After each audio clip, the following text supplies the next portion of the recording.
It's December 22nd, 2025. I am at Joel Pearl, thejoelpearl.com on Blue Sky, and it's time to get in the weeds. A marvelous Monday, a magnificent Monday, a no snow on the ground Monday, so I'm happy. We're marching closer to the holidays, to Christmas time. Hanukkah's over, baby, so the holidays are over for me. I got nothing left in my tank. Jeremy Lambert's here. He's got plenty left in his tank, but he's embargoed. How you doing? Yeah, that's true. For people who don't think there are a lot of wrestling on this weekend, because we're not talking about SmackDown. Or I'm not talking about SmackDown. Joel can give. I have nothing to talk about when it comes to SmackDown. Come on, Cody is the law around here. Judge Dredd, this guy. But SmackDown ended in a DQ, so I'm not talking about that show. Collision was only an hour long. Yeah, there was stuff Wednesday. Yeah, but there was stuff to talk about from Collision. I'm sure Joel will tell you it was fine, and I might add a little bit more to that. But that was and there was a AAA show that I'm sure Joel didn't watch over the weekend as well. But even though there was, all of those shows that aired live. Brother, hold on. Can I do this? Sure. So Jeremy's right. There are a lot of shows that I didn't watch. But I need you all to look in my eyes. Hold on, I'm going to do this. I need everybody to look in my eyes. What do you see? I watched so much wrestling that was from All Elite. Okay? That's very true. I can confirm. So much AEW this weekend. Nobody can ever call me an AEW hater. First of all, I'm a hater of everything. Okay? I am an equal opportunity hater. But I watched a lot of AEW. A lot of it. A lot. I can confirm. Joel did watch a lot of AEW. I watched a lot of AEW as well. So this is what I was going to say is we actually did watch a lot of wrestling this weekend. We just can't talk about the wrestling that we watch unless people want Dynamite and Collision spoilers. We could do it. Yeah, we can spoil everyone else's shows. Yeah, what else? Yeah. What is this? I mean, listen. I don't think Paul Levesque is going to be on our show anytime soon, but no. I wonder how he would feel knowing that we spoil some of his shows. I don't think he cares. I don't care if he cares. All of saying you only watch because you got paid to do it. Well, it's not even true. I'm the one who just going to shut up now. A Collision was good. I thought Dynamite was good. Although the banner says otherwise. Here's the week of spoilers for everybody. It's such a This is the week, so you don't have to watch any wrestling this week. Everything is fine except TNA Impact. It was trash. I mean, I'm not watching. There's only one match. We're done. It's trash. The year's over. You're gonna get to watch all the end of year awards, and then a singular match that makes no sense because it has for some reason the Iconics, the Inspiration are on opposite teams on this particular 8-person or 10-person day. I don't know, man. It's nothing makes sense. So someone on Twitter saying spoil the EC3 Dynamite debut. Oh no, there's other stuff from the Dynamite show that we're not going to spoil, but certainly as the thumbnail dictates, some news came out of that was completely unexpected, completely out of left field, and just perfect way to end the year. Insofar that this was the episode. Today's episode is the one where we need Tony on. This is the one where we need Tony to elaborate on what the hell that was about. I mean, it should be in a good mood. The Jags beat the Broncos. Dude, yesterday? He tweeted about it. He tweeted a nice thing about the Jags yesterday. He tweets about the Jags when they win, which has been often this year. They're actually good this year. Maybe I just don't notice it. Yeah. You must not just notice it, but yeah, he tweets about the Jags a lot when they win. But yeah, and they won yesterday. That was a big win against the Broncos. We'll see how they do in the playoffs, but NFL feels wide open right now. I know you don't follow the NFL, but it feels very wide open with the teams that are in. I did watch the end of that Lions game, the Lions and Steelers. That was hilarious. Because I guess a bunch of my pals, followers, whatever, people I follow are Lions fans or Steelers fans, and everyone was, feeling however they felt about it. And I was like, what the hell is this? And I went back and looked, and I was like, all right, well, that sucks for you, I guess, because I don't care. That you know what? Here, if and when Tony's on, and it's an episode that I'm on for, which I'd like to be, That will be one thing I ask Tony, is that he is so good at being a promoter who gets people in the door. I want him to promote football to me, make football enticing to me, to the point where, just like wrestling, I want to watch his product. That's what I want Tony to do. Sell me on football. I don't care if it's the Jags. I want him to sell me on football. And I'm sure he'll sell me on the Jags. Well, Joel, I was going to go into a Tony Khan I knew you would. about football. He talks about football, but it's I don't know how to do Tony is trying to sell football. It's like, that's the thing. It's the greatest sport. Yeah, I actually would want to hear him try to sell football. I was thinking about that, because I've watched this man sell all facets of that television show that people were already at and paid for. And this is, again, I know some people have this feeling about, like, oh, why does Tony go out there and why is he the face of the brand? He is, but he's as front facing as he is. He's not front facing on the TV show, which I give him credit for. Only when it's like extreme cases or like once in a blue moon, it's really pulled back, right? And I give him full credit for just being a fan who happens to have a lot of money and happens to have an entire company, that, like, he goes out there and, yes, he'll address the fans multiple times during a show, but, like, he doesn't make it about him. He really does put it back to the fans, and, like, feel how you will about the tapings going, 4 or 5 hours, but he said it. He does it because he loves wrestling. And then after the shows, he'll go out and literally surround the ring and get photos and shake hands and say hello. And I like that about an owner who is passionate about what he's doing or she's doing. And that's one thing that I will never take away from Tony, is that he is clearly passionate and he clearly cares about the product and the fans that he's serving. For that, like, he'll always get full marks in my book. Do people get mad that Tony goes out during, like, changeover and just addresses the crowd? That seems like a dumb thing to be mad about. I think the people who do it are often doing it from a place of, like, just they want to shit on everything AEW for, like, whatever reason they can. Like, oh, it's just Tony getting himself over. And it's like, who could possibly care? Like, you've already paid for the ticket. You already know what you're going to get. The wrestling is, the wrestling's primary. Tony's out there to thank you and just to say, you came and we appreciate that. I don't think there's anything wrong with that. Paul Levesque sure shit doesn't do that for WWE. You don't see Carlos come up from his chair and say thank you for coming to TNA. Like, you don't. Court once in a while will come out and thank people at MLW, but yeah, it's just, and that's the thing. Like Henry saying, comes out and promises a pay-per-view for everyone. That and the time cop bit. Every time I think I'm sick of it, he's got the crowd chanting time cop now. He's like they hit their mark. He goes out there, he's like, you're gonna be at the same place, you're gonna watch it here, and then on Wednesday you'll be able to watch it. It's kind of like my favorite movie. And he holds the mic up and the crowd goes, time cop. This needs to be on the TV show, honestly. He's gotten time cop over. And they show the poster on the boards behind him. This rules. I need that on the actual television show. Stuff like that is like, it's so stupid, but it's so fun at the same time. So again, I give him full marks. And for anyone who's like, oh, he's just out there getting himself over, it's like, all right, who cares? Like, you're not there. He's not even getting, I mean, I guess he's kind of getting himself over. The only way he's getting himself over is by physically being out there in front of people. Yeah, he's just out there during the changeover. Like, big deal. He's not on the TV show weekly. He doesn't have to come out there and be like, hey, we're going to open the show with Swerve Strickland. Swerve Strickland's about to come out. Hey, everybody say with me, whose house? And then Swerve's out. Like, he's not opening the show doing that shit. Like, you're not going to cheer for Swerve Strickland. Triple H. He doesn't do that.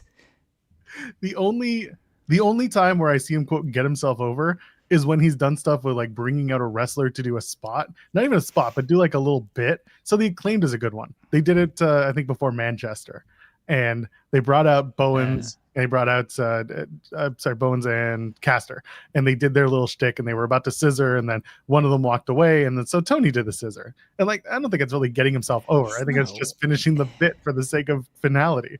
Like, that's the most extreme case you can get right now of Tony putting himself over at his own shows. I don't think anything that is off air like that constitutes, like, trying to get yourself over. It's just having fun for the live crowd. Because it's not like any of this is going to translate to television. At least I hope not. I don't need Tony. I don't need Tony coming out anymore on television. Like he's on television maybe on average once every 2 months in like a backstage segment type of thing.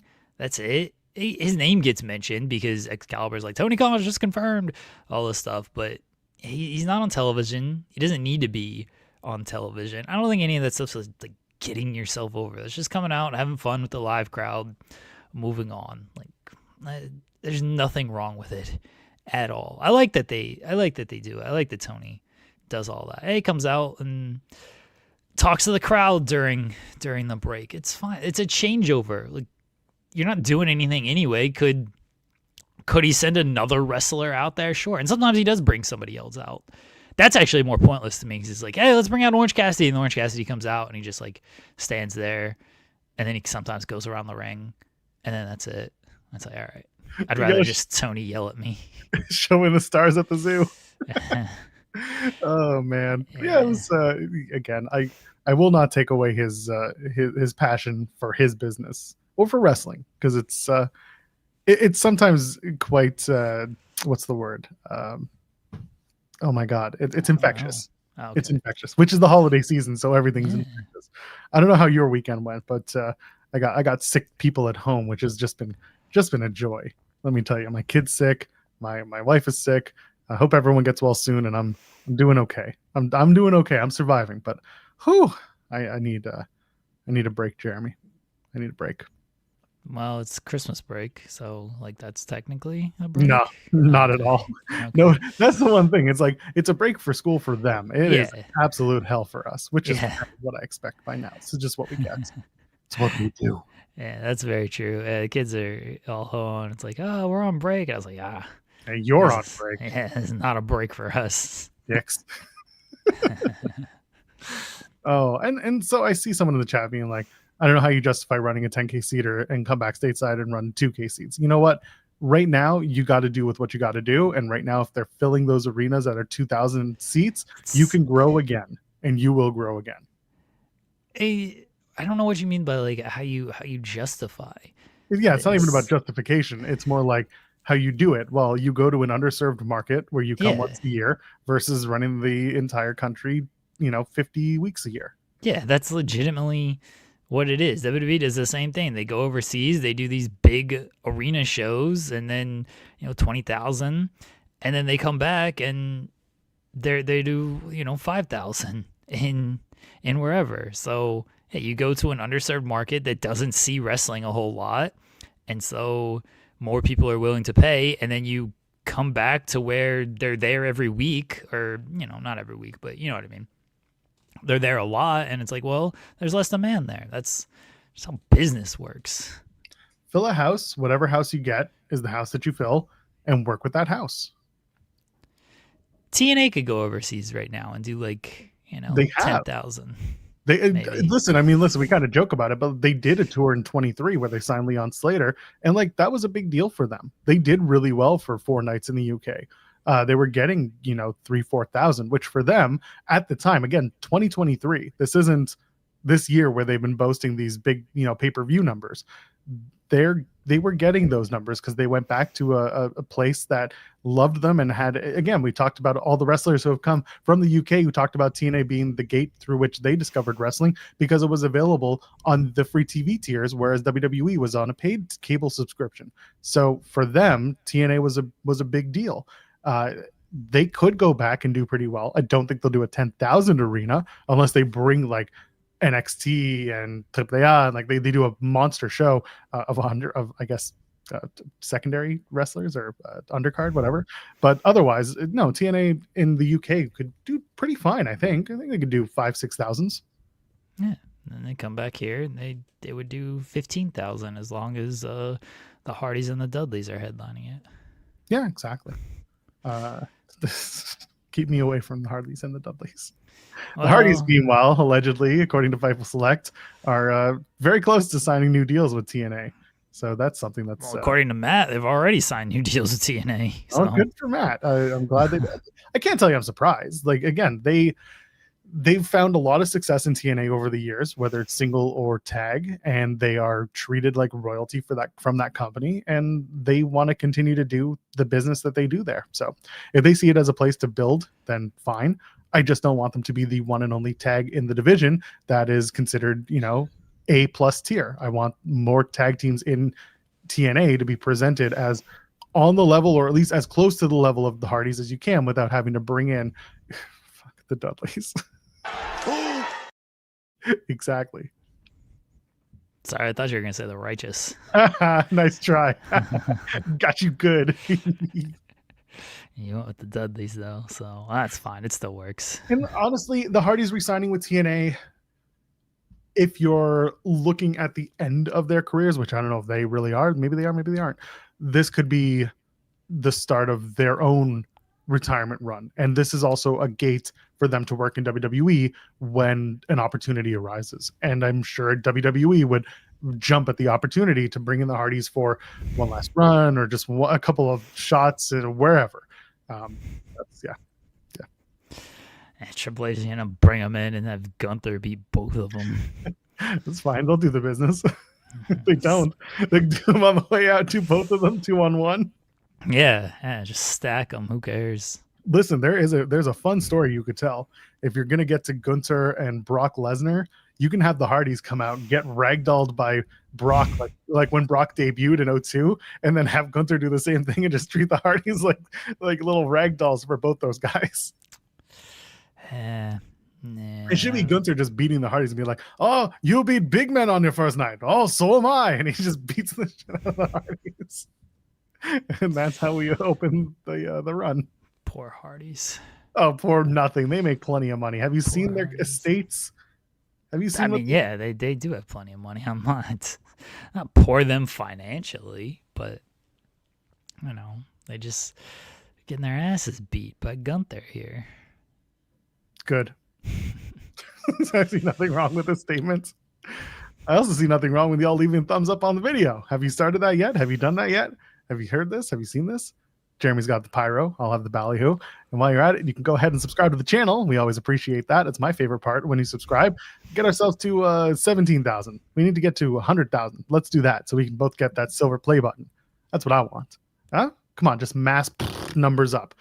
Let's do that. And also, you can donate a super chat and email, get your question or statement read on the air. You can do what Louis did. Bears. Thank you, Panthers. Bears got into the playoffs. First time since what, 2020? I think I read. Isn't this 2020? I mean, sure. They've been bad for a few years now. Good for them. Yeah. That was a great game on Friday night. The Bears and the Packers. That was a really great game. I don't know how far the Bears are going in the playoffs. I don't know how far any. Again, it all feels wide open right now. Like I thought the Rams would be maybe a favorite, but then they lost to the Seahawks. They shouldn't have lost that game, but they lost to the Seahawks on Thursday night. The Eagles are still the defending champions. It's tough to write them off fully. The AFC, I don't know. Like the Patriots looked really good last night, but then they just blew a 21-point lead to the Bills the week before. The Bills got defensive holes that I don't really trust, even though they got Josh Allen. I thought the Broncos were favored, but the Broncos the Broncos just lost to the Jags at home, so the Jags are looking pretty good. It's open, man. It's open. Like if you're somebody who likes the parody stuff and doesn't like, oh god, here we go, Chiefs again. Like this feels like the year of like anything can kind of happen in the playoffs. I think we're setting up for a really exciting playoffs, which is nice. Good. I will watch the Super Bowl second half, maybe. You got a poll question? I do, but I don't know. I don't know how I feel about it. So I'm thinking of potentially another one. I was going to ask, like, do y'all want us to spoil everything? But I don't feel great about the end of the show to do it. Yeah. Like, I don't feel great about that poll question. What if we let them choose what we spoil? Well, everybody's just going to say that let's spoil, like, Raw. We were already going to do that. I was already going to spoil Raw. Who cares about Raw? So, because I mean, we got at least 3 shows, right? Raw, SmackDown next week. Dynamite, Collision. Collision. And so that's 4. I mean, technically NXT tomorrow night. Was NXT taped? Yeah, NXT was taped. I could have sworn that that was happening. I just no. I could have sworn it was happening, but I never saw the spoilers. And maybe I did. Yeah. They taped 2 episodes. They taped tomorrow's and next week's. Oh, good for them. I got nothing. Okay. Yeah, so there's a bunch of NXT that could. We should just tape the next 2 weeks of our show. Jesus Christ. Tape the next 2 weeks of our show. How would that look? I don't know. It'd be us talking about the shows that happened and so at some point, I want to do the Wheaties, but you and SB3 have given me no categories. I'm out here doing everything. Yes, and we need categories for the Wheaties, folks. We're gonna throw this to the chat here. The chat will have some good suggestions. So here's what I mean. I say that we need that many. I mean, listen. I think maximum 10 awards is fine. And right now, you've pitched 5, 6. All right. Well, we still need more. I mean, 4. At least 4. So here's what I got, everybody. I got the Joel Pearl This Is Fine award, which is a forgettable TNA moment besides all of them. Jesus Christ. Doesn't have to be TNA. I mean, it's funnier if it's TNA. Trying to just come up with one TNA thing. The moment of the year, which is, favorite moment in wrestling this year. It's pretty easy. We do a favorite moment from our show this year? Yeah, we can do a favorite moment from our show. We'll put ourselves over. Fuck the rest. I mean, most of this is like putting ourselves over. So we have accomplishment of the year, which is the In the Weeds biggest accomplishment of the year. So that's kind of you're just leading the audience on that one. How? I mean, our biggest accomplishment is it's from September, from All Out, and just before All In. Oh, see, I don't know if that's the true answer though. Okay, we'll see what it is. Going to Mania. I kind of like going 5 days a week was a pretty big accomplishment this year. People ain't thinking about that one. I mean, well, this is why I have categories and I need options here. All right, we have the Ring of Hallucinations award, which is the dumbest moment in wrestling the entire this year. Fair. C-Suite award, this is only SP3 is going to pick this one for the best Evolve or LFG moment, which we can try to figure out something else for the C-Suite award to make it more, ITW related. Maybe it's like the best ITW like non-regular or regular non-regular. You know what I mean? Like person who's not a host of the show who continues to show up even though we don't. Have to. Got it, Sean. Yeah. And then the interview of the year, which was the best actual interview guest this year. So that's the categories that I have. What do you guys want to throw out there? And no worse when it comes to people who have been on the show, because we don't want to. No, we're not doing worst. I'm just saying. I'm telling people don't pitch like the worst of this that happened on the show. Yeah. So these are the categories that I have. What other categories you guys think that we can add to it? So it can be like wrestling kind of specific, and also like our show specific. Obviously, I don't want to do the basic stuff of wrestler of the year, match of the year, women's wrestler. No. We're not doing that. Yeah, no. Biggest vanilla fumble. I do like that. Yeah, vanilla fumble of the year. Yeah. Best meltdown. Is that an us or is that a wrestling thing? There have been enough wrestlings, and people can go. People are gonna say it's someone from like not our show and not our purview. So let's not. I don't know. Yeah. I mean, best meltdown of the year. We've had a few on this year. We've had a few rants. I don't remember half of them though. Yeah, neither do I. Kimmy had to remind me about the Sting bat one, the bringing bats to sign to the Sting appearances. Yeah. Apparently she still listens to that. Like she brings it up once in a while. I'm just like, I don't remember what I say on a day-to-day basis. I don't want to do best arguments. Like it rehashes some pretty shit feelings for me, at least in most cases. Yeah, best meltdown. Like I'm trying to think of. By the way, best argument was me and SP3 over the Tokyo Dome because I just got him big mad, and Jeremy thought it was legit.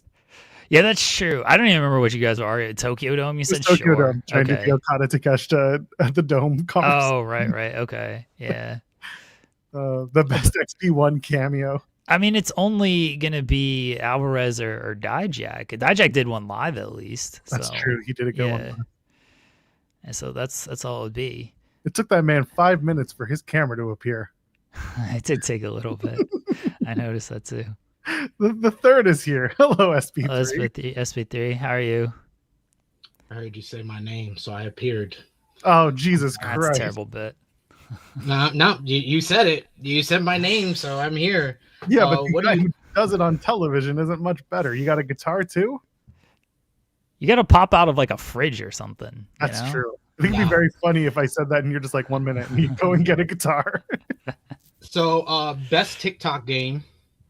Okay. TikTok, all right. I like that. Yeah. Best rant. Because we've all had our own rants. Yeah, I was trying to think of like, I can't remember half of these rants. That's the problem. Most of mine are about Triple H. Yeah, I was legitimately about to say, it's just like pick one, throw a dart at a Triple H rant, and that'll be the answer. So yeah, those are my two brilliant ideas. But I also came to play a new TikTok game with y'all. Oh, well, we need content on today's show, so that's exactly. I'm here to help. Let's play the LAW TikTok game. I don't even know that. Live audio wrestling. What? I don't know. It's Cody's promo. That's all I got. All right. So the new TikTok game is you have to guess the wrestler. I have a list of wrestlers, and you have to guess the name of the wrestler based on. You get 15 words. I'm going to give you 15 words, and I say the word, you just guess the wrestlers. You have to give me a wrestler's name. But I'm gonna give you words that make you'll be able to guess who it is. Okay. But let's see if you can do it within 15 words, or if you're gonna sell out on this. I'm gonna give no legitimate answers. I don't care what the words are. Okay, I'll make it make sense. It's just me and Joel in the chat playing then. All right. How are you playing? You know the answers. He's the host. Well, I'm the host. Joel is actually going to play seriously. Okay. 15 words to guess 7 wrestlers. This should not be that hard. Okay. All right. I'm giving you on average 2 words per wrestler. All right. Okay. All right. First wrestler. Unlucky. Monty Brown, because Jeff Jarrett continued to not have him win the TNA World Title, and that was very unlucky. I will give you that one. That won't count towards the to your guesses. I'll just let you know these are people that were active in pro wrestling in 2025. Oh, Monty Brown was active. He showed up to Joel, wrestle. what's your answer? he did do a signing, so technically yeah, he did a signing. Active as in being in a promotion, appearing on a promotion in professional wrestling. He was on Conrad Thompson's promotion. Oh, yes, JCP. I think that was 2 years ago. All right, what was the word again? Unlucky. Javon Evans. That's a good guess. It's not that. Okay, we got to go with another word. Injured. Jeremy, do you have one? I'm trying to... Liv Morgan? Okay. You're each getting a guess. You're down to 2 words, but go ahead, Joel. Man. Seth? I was going to go with Seth. Bing, bing, bing, bing, bing. 13 Okay. words left. 13 words, 6 wrestlers left. I guess now he's injured. And also, how was he unlucky? He got injured. Yes, he gets injured every time he's in a great position. But he's in a top position, he gets injured. I'm sorry. I don't think it's unlucky that he injured himself off a stupid headbutt he shouldn't have tried that to ruled, do. though. That was his own fault. He got injured doing a sunset flip powerbomb that he does every single time. Like he That gets was injured 10 on years the ago. other, but he gets injured on some unlucky stat. He got injured because Samoa Joe hit him with a clothesline. Like he got injured doing a acai moonsault that he does every match. He is unlucky, Joel. He got injured saying "Go Bears" this morning and picking up his kid. I get it. It probably. Smile. Ethan Page. Joel. Joe Hendry. No. Oh, thank God. Never. Bless you.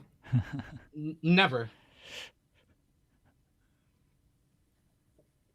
Okay, I gave my guess. I don't know. What are we waiting for This here? this is the next word. It's never. Oh, never. Oh, okay. I thought you were saying Joe Hendry. Never is the answer. No. The next word is never. John Cena. Correct. All right. Smile? Okay. Yeah, he Okay, smiled when he tapped out. Right. I'm sorry. Yeah. I forgot about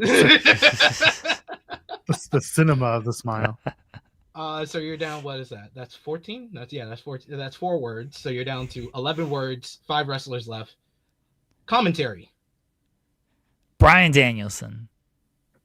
Jeremy's on fire right now. Damn. All right, go ahead, Jeremy.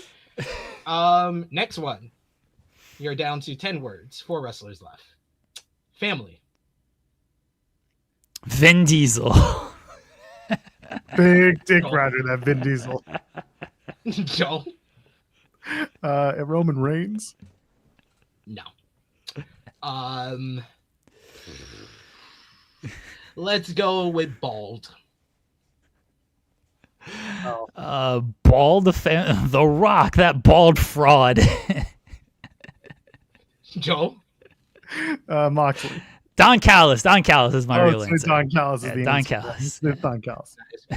That is correct. 8 words, 3 wrestlers left. Kangaroos. Kyle Fletcher. Jeremy's great at this game. It was gonna be the only Aussie. So 7 words left, 2 wrestlers. Driving. Vin Diesel. Joel. Swerve. Correct. There we go, Joel. Joel's on the board. All right. So you guys are killing this game. So you only got 1 wrestlers left. You got 6 words left. Let's go with hair. Monty Brown. Joel. Fuck. MJF. Hey, you already said Monty Brown. I'm only counting that one. Joel. I'm going with MJF. No. Oh damn. Colorful. Monty Brown. Joel. Colorful hair. Jeff Hardy. Don't put the 2 words together. This is me giving you separate words. They don't have to be together. They don't have to relate. But no. Wait, hold on. I know. Let me throw out my fake guess here. Nixon Newell.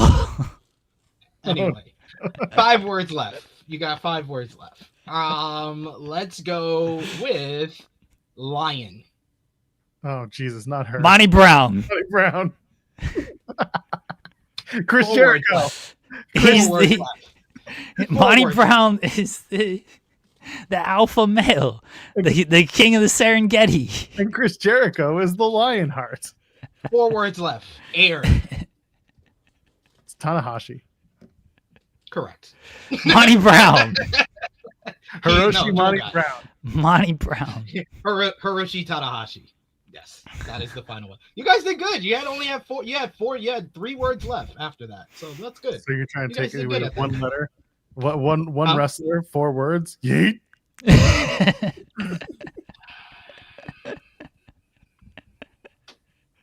hate this guy so much. Yeah, sure, it's me you hate. Maybe you hate yourself. I hate you both, honestly. Wow. You know what? I get it. But it's fine. I have another list if you want to play that game again. Is Monty Brown one of the answers? Is now. No. That's unfortunate. Sorry. My child is currently watching.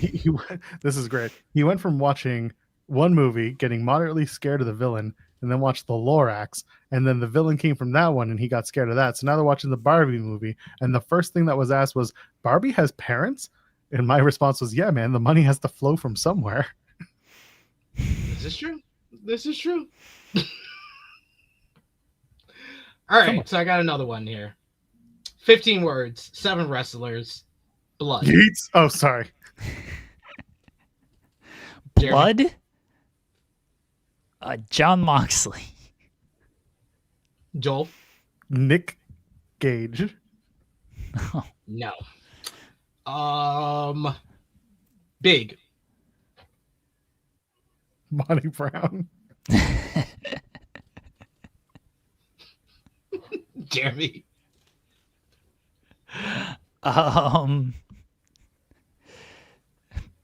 Big in blood.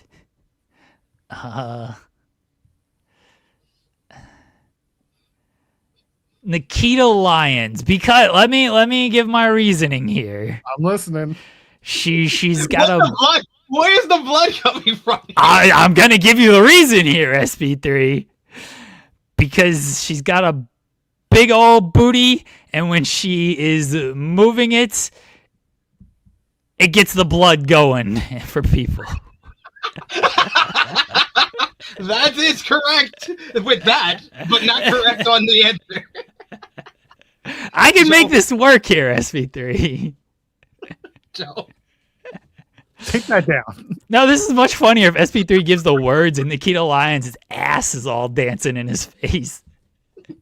It looks like Nikita Lyons' ass is talking to us playing this game. That is actually funny. I ain't clipping this, so who cares? All right, where are we? Blood and what was the other one? Blood, big. Big. Big. Yeah. Big is the word now. Yeah. Who's big and bloody? Fuck.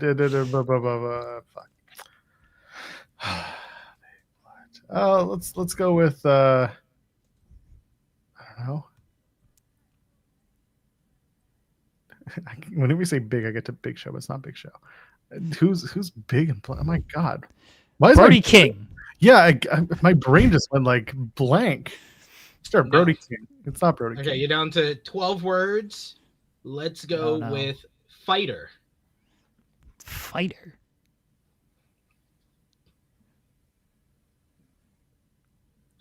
Fighter. I don't know.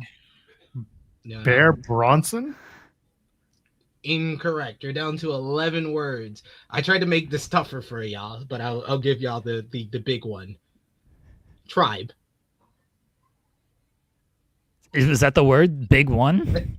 No, tribe. Tribe is the word. I think Jeremy just froze. Okay. It was all So that. you want to guess on tribe? Jeremy, are you back? Yeah, what happened? You froze before you. Yeah, I know. I didn't know what the word was. Oh, tribe. Tribe? Oh. Mm-hmm. I mean, is it Roman or is it? This is a new game, so it could be him. But like, it didn't bleed. So anyway, my guess is Bronson Reed. Incorrect. Who bled? None of these dudes bleed in WWE. Yeah, I didn't say he bled. I just said blood. All right, Roman. It to be family. Roman. Correct. Yeah, Go with your gut, man. Yes, correct. I had to make it tougher for y'all, so I gave y'all half words. Big dog, bloodline, fair, tribal chief, street fighter. All right. Let's go with weather.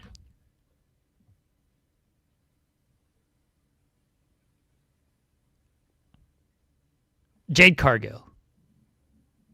No. Oh, okay. Joe. It's a good guess, though. Thank you. Yeah. Tony Storm. Very good guess. No. 10 words left. Money. John Cena, because no matter the weather, he will never be caught in the next man's sweater. No, good guess. No. Joel. Weather and money. In any weather, he's never better. Your boy's so hot. James Storm. James Storm wasn't he active this year? I think that's a good guess though. Oh, weather and money. That's a good guess right there. He usually comes out like once every year off the farm to go do a match or two. All right, fair. So like the third word, I'll give y'all the easy one. Dropkick. Okada. Correct. 8 words left, 5 wrestlers. Let's go with tournament. Okada. Joe. Takeshita. I was gonna say Takeshita was the other one. Correct. Yes. 7 words left. 4 wrestlers left. Then you got 7 words left. 4 wrestlers. You got next up Gene. Snitsky. No. Joe. Oh my God, who does the stupid? Who does the Gene Blaster? Suji. Suji. Yeah. Correct. Yeah. Good job, Joel. 3. Thank you. 3 wrestlers. 5 words left. Let's go with hard. Kyle Fletcher. No. Joe. Hard. And they got to be active this year, so Hardcore Holly's out. Who's hard? I mean, I am when I watch their matches. Juice Robinson. Juice is a good one. No. No. Okay. So you got 4 words left. Let's go with crying.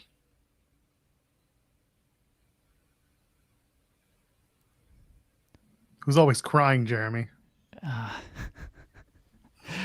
Mercedes Moné and Bailey, when they lost the women's tag team titles, they were crying on the floor loudly. That's right. No. Deep cut right deep there cut. for people. That was a deep cut. Way down. Way down. My God. Okay. Yeah, Cody Rhodes. Correct. There we go. 3 words left. 2 wrestlers. What was hard for Cody? Hard times. Oh, hard times. Okay. That makes sense. Glock. Arn Anderson. No. It wasn't active. No. Yes, he was. He got involved in that MLW match, not officially. Yeah, he did. He did get involved. It's fine. Yeah, He took Arn a bump. Anderson. He took a smack.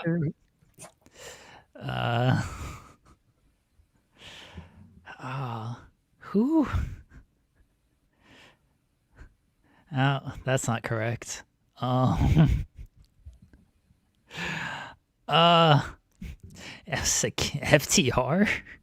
Oh, wait, Ricochet is a good answer, but I'll go.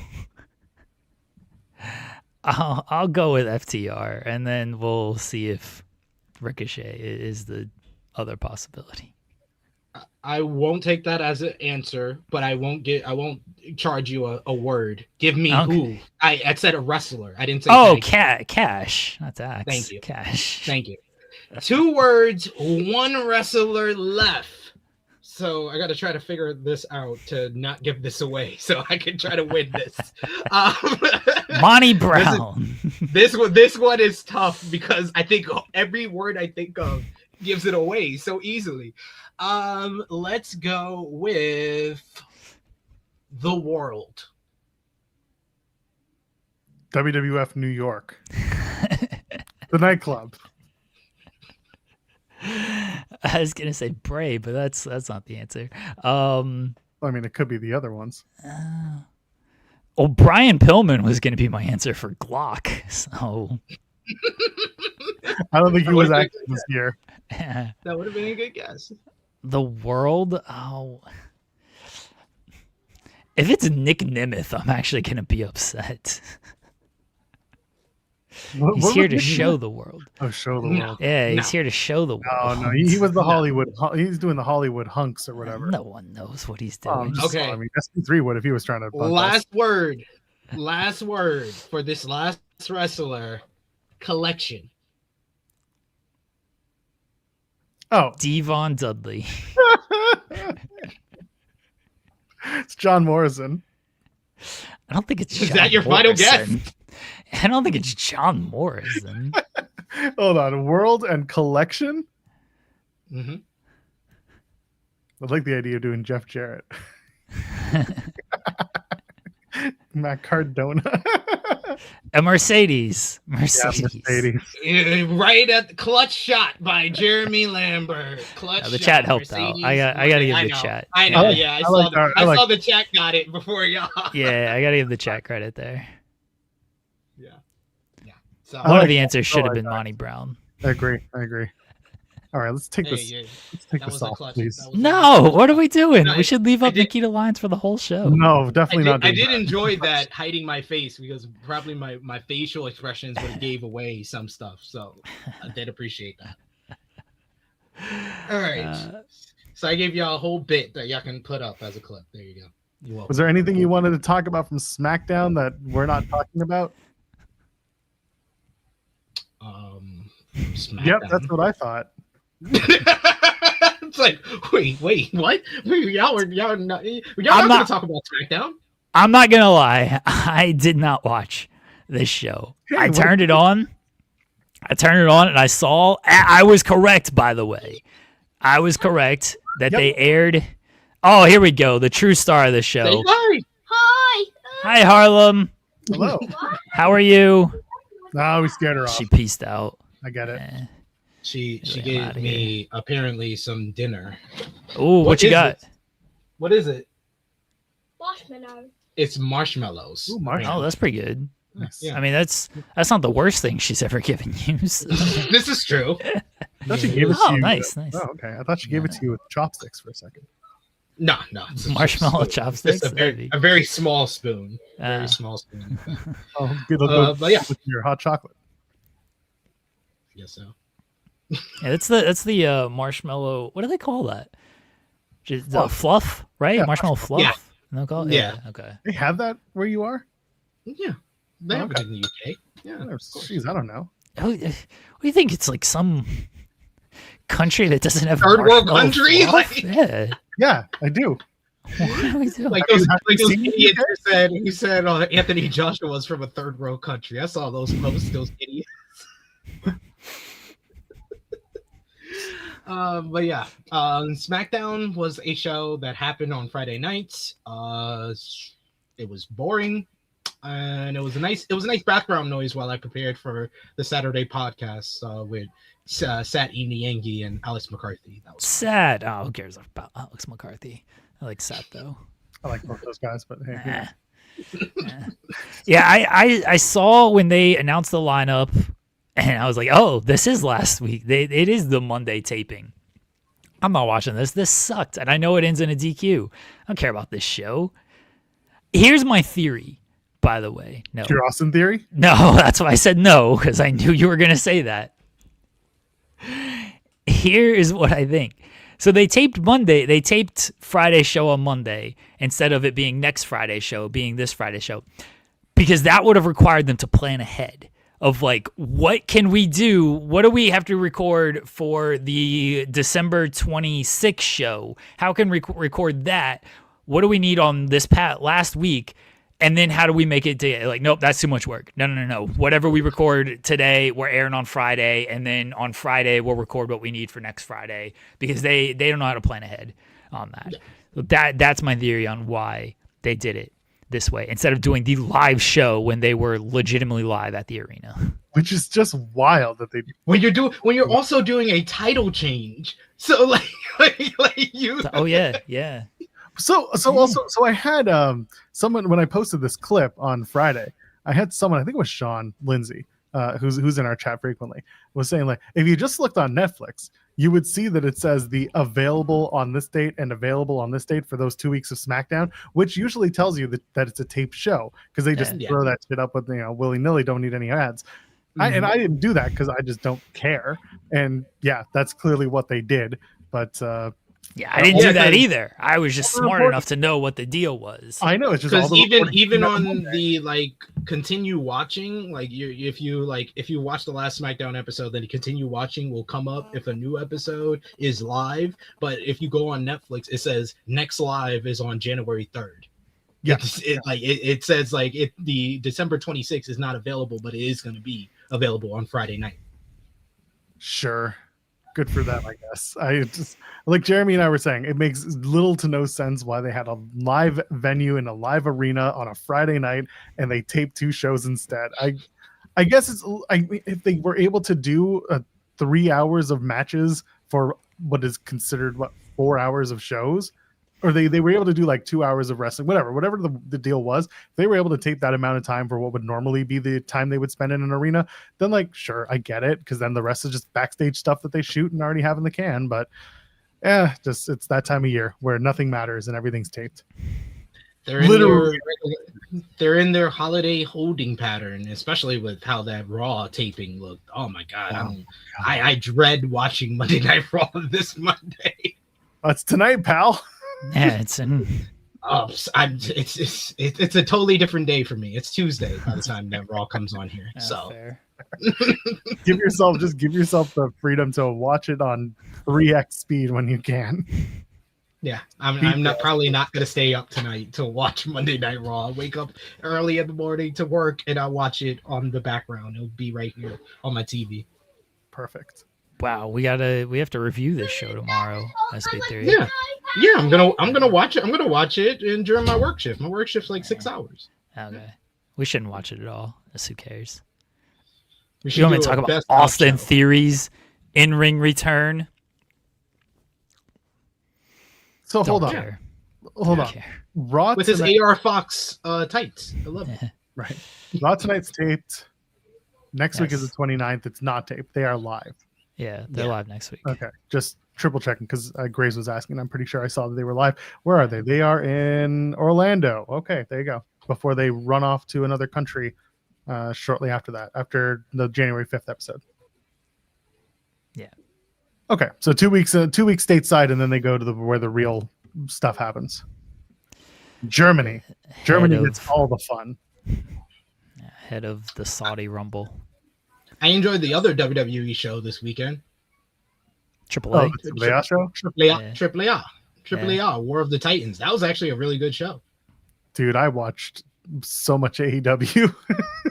I watched so much AEW. There was only 1 hour of AEW this weekend. For you. Well, for some people, there was only 1 hour of AEW. For you, there was an hour. Oh, for others, the live stream from the building. It was the Periscope. Someone had the Periscope going. Multiple hours. It's weird. Yeah, there was like 7 hours. Just wait till Wednesday and Thursday. That's the thing. I don't want to wait till Wednesday. I can just watch it now. I know what's happening now. Can't talk about it, but at least I know. It's like 4 of us just texting each other, being like, "Did you see this?"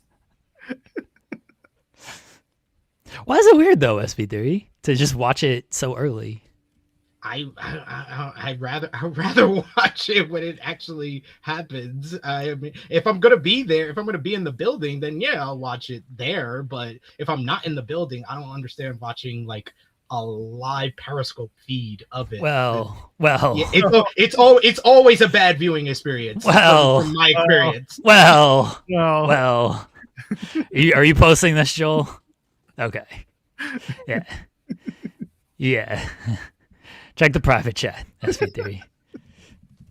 You gotta get the right Periscope feed. Yeah. You see a clear Periscope. That's all. Yeah. Oh, okay. It's exactly what you're gonna see. Exactly. On Wednesday and Thursday. Minus a couple of cleanups, like when they have to ask Don Kellis 2 questions in a row because he didn't hear it the first time. Or when they throw to a backstage interview that doesn't air. It doesn't air, and then they have to air it the next night. Yeah. They can't yet. It's fine. Normal stuff. That's fine. They got more marshmallow. Oh, nice. All right. I'm all about that. No, it's hot. It's still hot. But it could be hotter. Come on, put it in the oven. Good stuff. Is it good? Yeah, it's good. You want some? Yummy. Nah. No. Nah. I don't want any of that. She put something in there. She knows. Poison. She's playing ahead. Merry Christmas, Mommy and Daddy. Get me what I want or I'll kill you. That's effectively what you're up against. Happy holidays. No, I'm not. She doesn't threaten to kill us. Thankfully, not yet.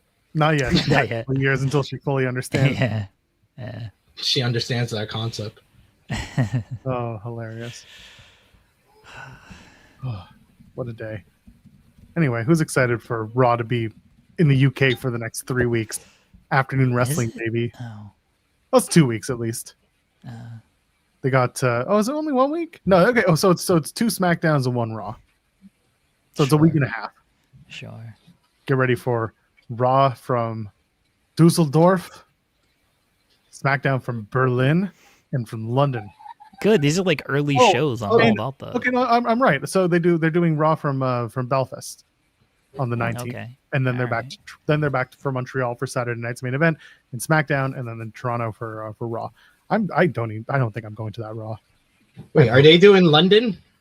They are doing London for SmackDown on the 16th. Oh, let me put my call in At OVO Wembley. my request in. Well, good luck to you. Don't know if you'll be getting anything out of that. No, I know, but at least I'll try. Fair. I don't think I'll be asking to go to Raw unless they do something. Well, I mean, it could be the Jericho debut. That's really the only reason I would go. To laugh. Why you're not gonna go for for Jericho? Why wouldn't I? I'm probably not going to go. Who knows? You're not going for that. I just don't. I don't have it in me. We'll see. I doubt it. But if someone's like, "Hey, you want to go?" I'll be like, "Yeah, maybe I'll go." You're not going to. That should be the Sprunky thing award. Oh, that was insane. That was when that they was- discovered Sprunky. Well, that should be in like the TikTok games. I know it's not a TikTok game, but it's like in the games of like, a bunch of old people discover young kid games. That's not a. The Discovery Award could be something. SP3 discovering Osama-san and listening to that music. That was something. The Playboy Cardi concert review. Yeah, Playboy Cardi concert review was something else Got that. as well. Me and Kate went through every cage match rating for every WWE PLE on Thursday. That's terrible. Discovery.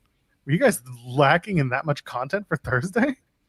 No, Kate was wondering. She said, "I wonder what the cage match rating is for every WWE PLE," and I was like, "You don't know what show you came on." I was like, "I'm gonna look it up now." Welcome to the ADHD hotline. Yeah, us discovering Hogan's death on air actually is the winner. That's the winner actually.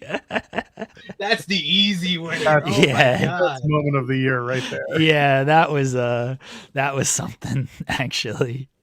You need 2 moments of the year, which is moment of the year in wrestling and then moment of the year on In the Weeds, and that would be it. That would be it. Like Jeremy and SB3 discover Hulk Hogan's death on air. First, feign sorrow and sympathy, and then immediately start laughing. Yeah. That is the entire. That was a classic right there. And then go through every wrestler's reaction to it. Like, oh, Undertaker. I remember when I dropped him on his head. Shawn Michaels. You got me, brother. Oh, you got me, brother. There it is. That's what I was waiting for.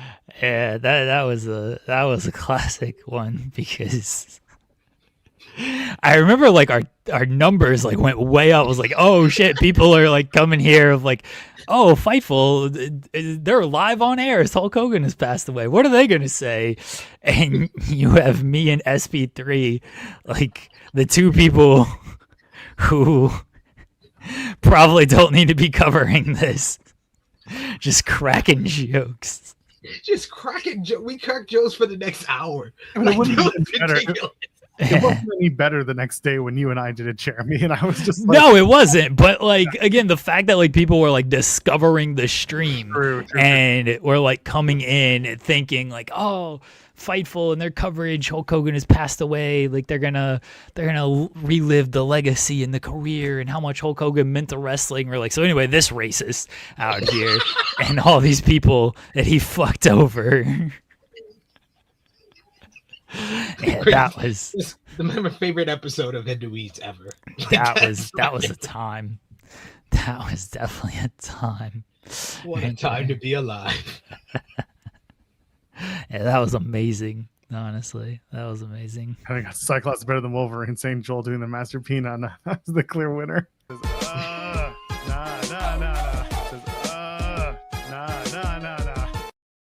That has made it into the back into the lexicon. No. Got me on the worst day. Oh, it's okay. Listen, we got to watch Jake Paul got knocked the F out, and Andrew Tate. Good for them. Andrew Tate. So, dude, SP3, do you know who Andrew Tate fought?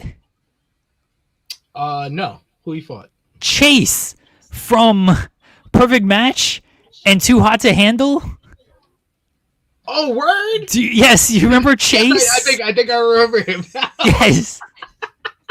That's who he fought. My wife brought it to my attention because, like, I saw he fought somebody. I was like, sure, Chase, Demond, I think is his name, something like that.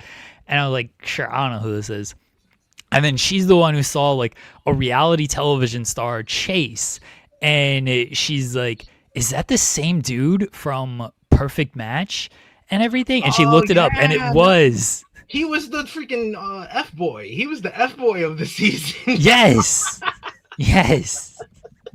No one wanted to stay with him because he was so much of an F-boy and a cocky dude, but apparently he's good at boxing. Well, he's good enough to beat Andrew Tate. I don't know if like he's really that good. But dude, he for people who don't remember or have not seen Perfect Match, he is hilarious. It was Perfect Match, I think season 2. He gave the girl the rock, and he's like, this signifies our relationship. It is going to be steady and sturdy like this rock and stable. And she was like, this is the dumbest thing I've ever heard in my life. And she immediately like threw the rock away. But it's so hilarious that this dude fought Andrew Tate. That's so funny to me. Two worlds coming together. You love to see it. You love to see it. Yeah, when he showed up, I was like, or when my wife pointed out that it was him, I was like, oh shit, that's amazing that it's Chase. Rules. Oh, that's awesome. Well, fellas, I gotta get back to work. I needed that laugh. Dumb. Thank you, Jeremy, for that. But I will be back tomorrow to hopefully talk about Monday Night Raw. I think they did have a result at the end, so. Yeah. Maybe not the Austin Theory pins Rey Mysterio. As one does. He just spoiled it for all the people who want to watch Raw tonight. Watch Raw. No.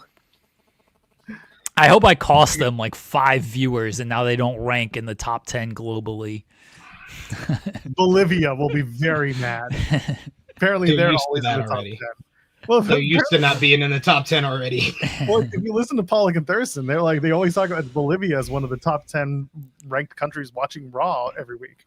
And part of me is like, I wonder if they're registered because of a VPN that everyone's using a Bolivian VPN. They're usually in the top 10. It hasn't been the past couple of weeks because Stranger Things, and that's what bumped them down. But overall, otherwise, they've been in the top 10 like every single week since the premiere. I'm going to give my Stranger Things review for Volume 1 tomorrow, so stay tuned. Stay tuned. We'll talk about that tomorrow. Jeremy, you can look it up on Wikipedia so you know what the hell we're talking about. All right, later, guys. Take care. Bye, guys. Get out. Hate all these buttons I have to press to get out of here. Yeah. What's happening? Get out. There he is. He has to do it himself. We also had a super chat from Volub saying Vanilla Fumble. Oh, you shouldn't have read it. I was just gonna, because Volub's complaining about this super chat not getting read. I just want to get out of here. You got the finger on the button? No, I'm not gonna play it because Volub's being a jerk. All right, wonderful. Vanilla Fumble is what we...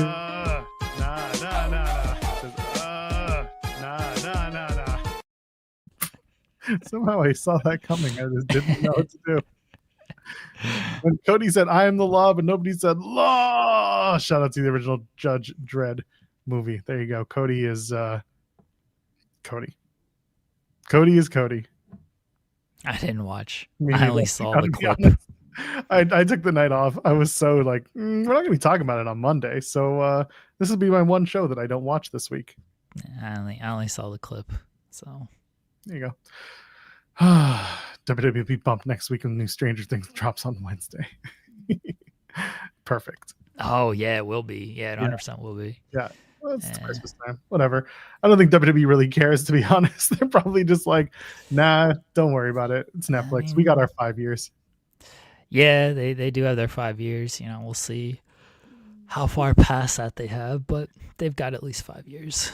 Fine. So let's we keep talking about the stuff that we can't talk about from the AEW shows, but there is the one that we actually can talk about because it's been reported and it's out there now. Tony Khan comes out during the crossover from Dynamite on 34th Street to I guess it was they were taping ROH afterwards. Yeah. And he does his usual, thanks for coming, we got plenty more, blah blah blah blah blah. And he does his pay-per-view gimmick, but instead of doing the pay-per-view thing, he's like, "Oh, we're gonna be back soon, don't you worry."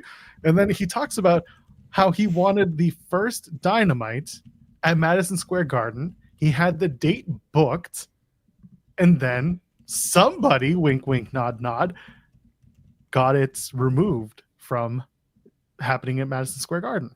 And of course, the prevailing thought from the audience was, and I quote, "Fuck the Fed," repeated over and over again in very loud, repetitive nature. And immediately, ears perked up and was like, "Wait, I'm sorry, hello, they were supposed to be where?" Yeah. And why this is news is less because, and I see like Jose's like 7 years ago, move on. You don't understand the history of Madison Square Garden in relation to other wrestling companies and how many times WWE as a company had tried to stop other events from happening there. Insofar that the only other event to have happened there, other than that one AAA show that like kind of sucked, was, and then they ran a theater too. It was the ROH New Japan show. And that took mountains moved, and it was because a deal lapsed with WWE at the time, and WWE tried to get back in at the time. So there has been ample chances for MSG to bring in other wrestling, but every time it would happen, the exclusivity from WWE would stop or negate other wrestling companies from working Madison Square Garden, which, by the way, I would argue, I'd probably venture to say, is one of the most expensive venues to run by virtue of the fact that you have to use their crew to do anything in that place. So that's an added cost. You can't bring your own guys in. You have to use the venue's team. And I understand there's a history there, and there is also just a huge, again, a history of wrestling there, but also a history of performing in there. So for Tony to come out and drop what was, to me, a pretty substantial news tidbit just casually to the audience in New York, I mean, that means something, because this company was just getting off the ground. This was their first TV show that he was talking about airing from there, which would have been a proper shot across the bow at the time. And I thought it was a very interesting thing for him to just kind of casually blurt out. And maybe it's because it was 7 years ago and he's moving on that he said it. But he said it, and it's newsworthy. So here we are.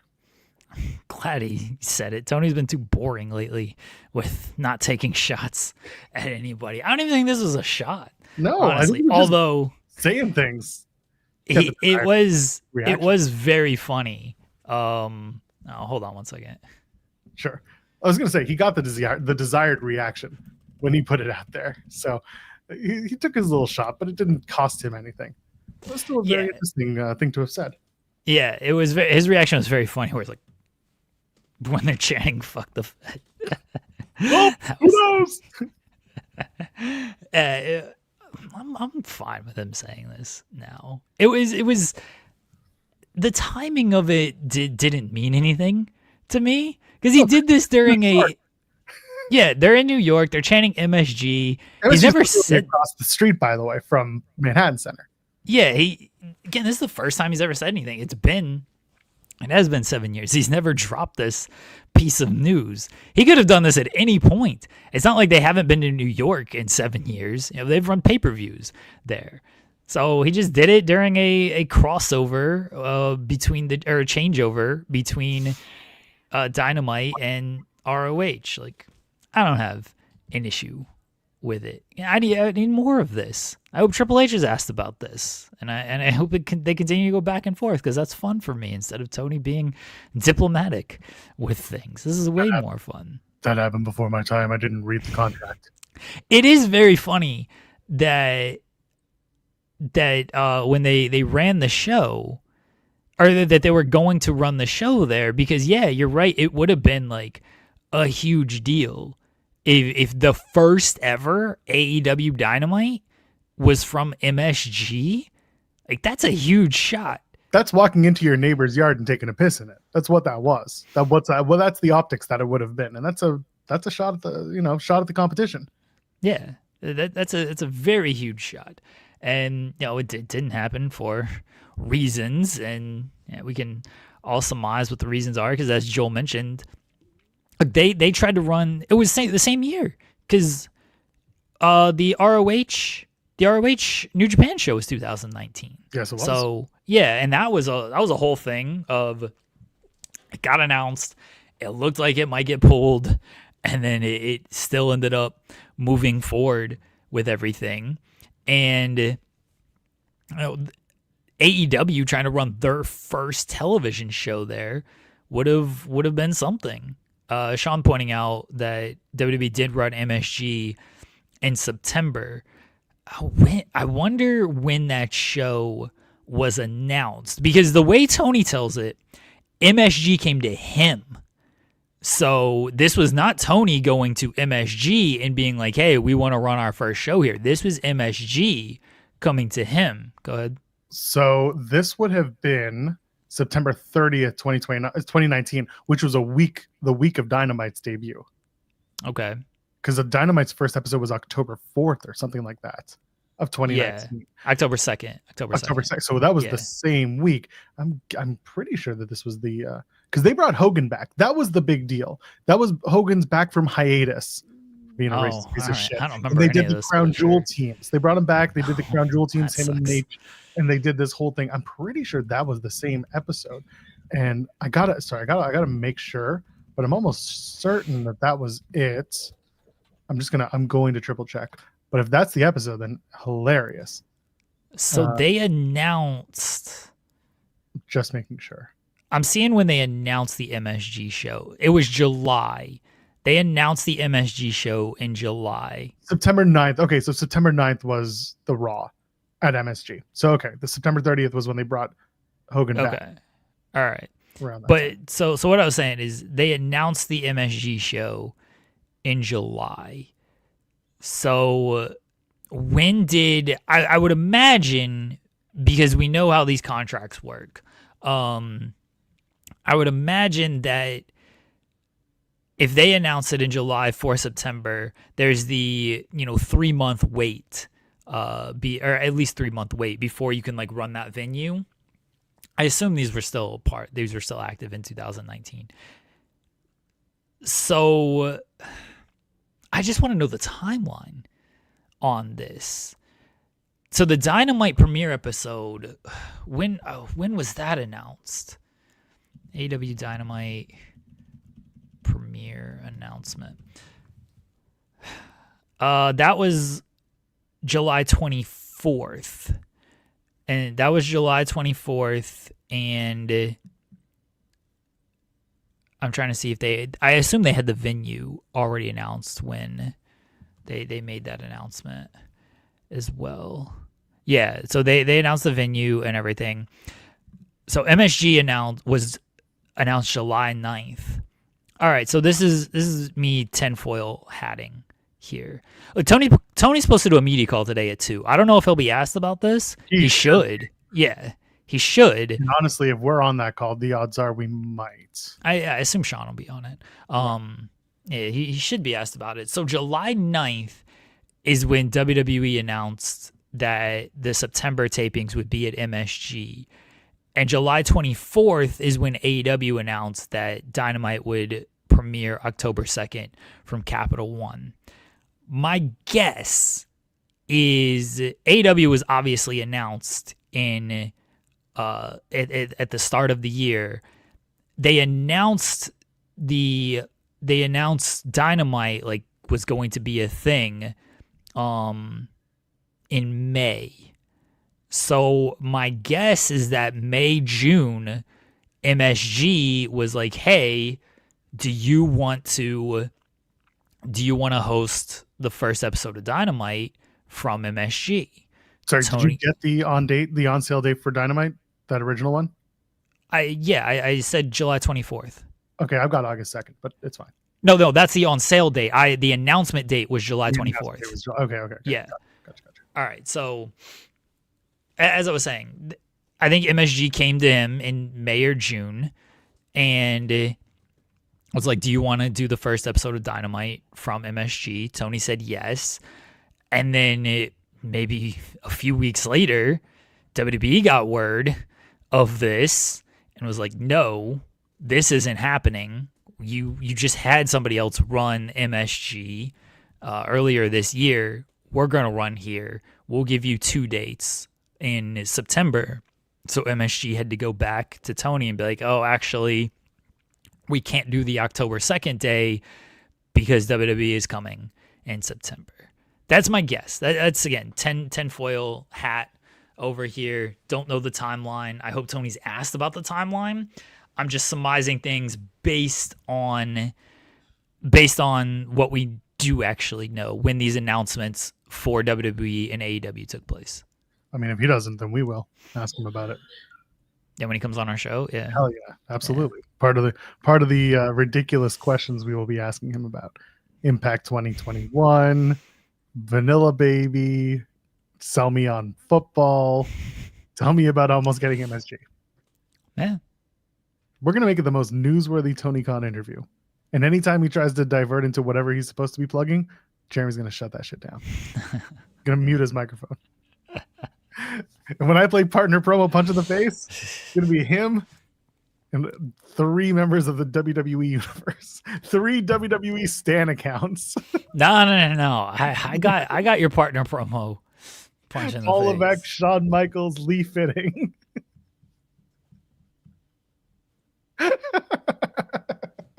I was gonna go Pritchard over Fitting. Pritchard over Fitting. Yeah. Well, one gets the executive producer mark. The other one doesn't. True. Yeah, Levesque and Michaels were definitely there though. And that's the only time Tony was ever on this show. Yeah.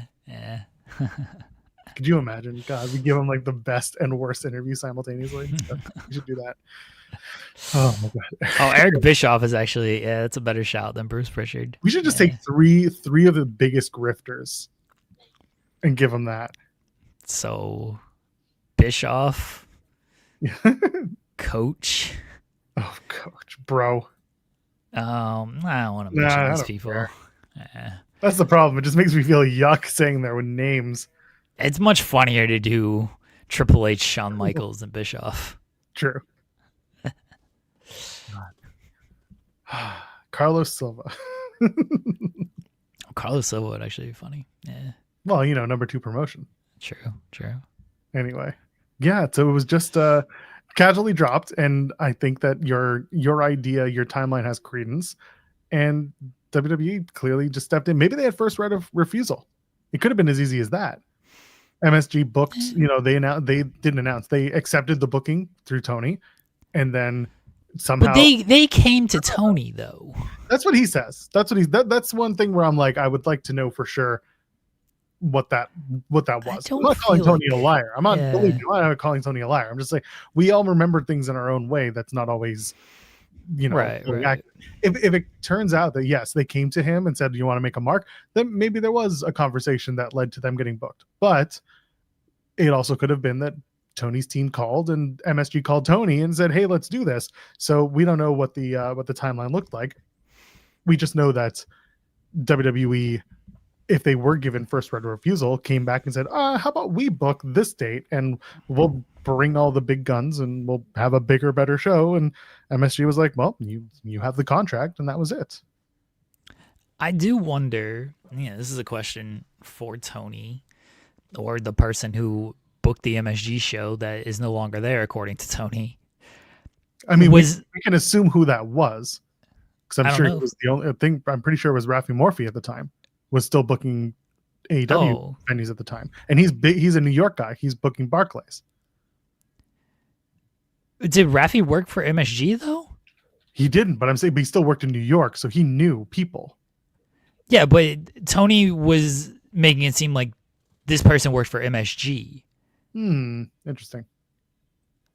Because he said he's no longer there, and he made it seem like. It didn't seem like he was taking a shot at Rafi, because I think he has a good relationship with Rafi. This seemed like he was. Maybe that wasn't what it was. Maybe I'm just misremembering.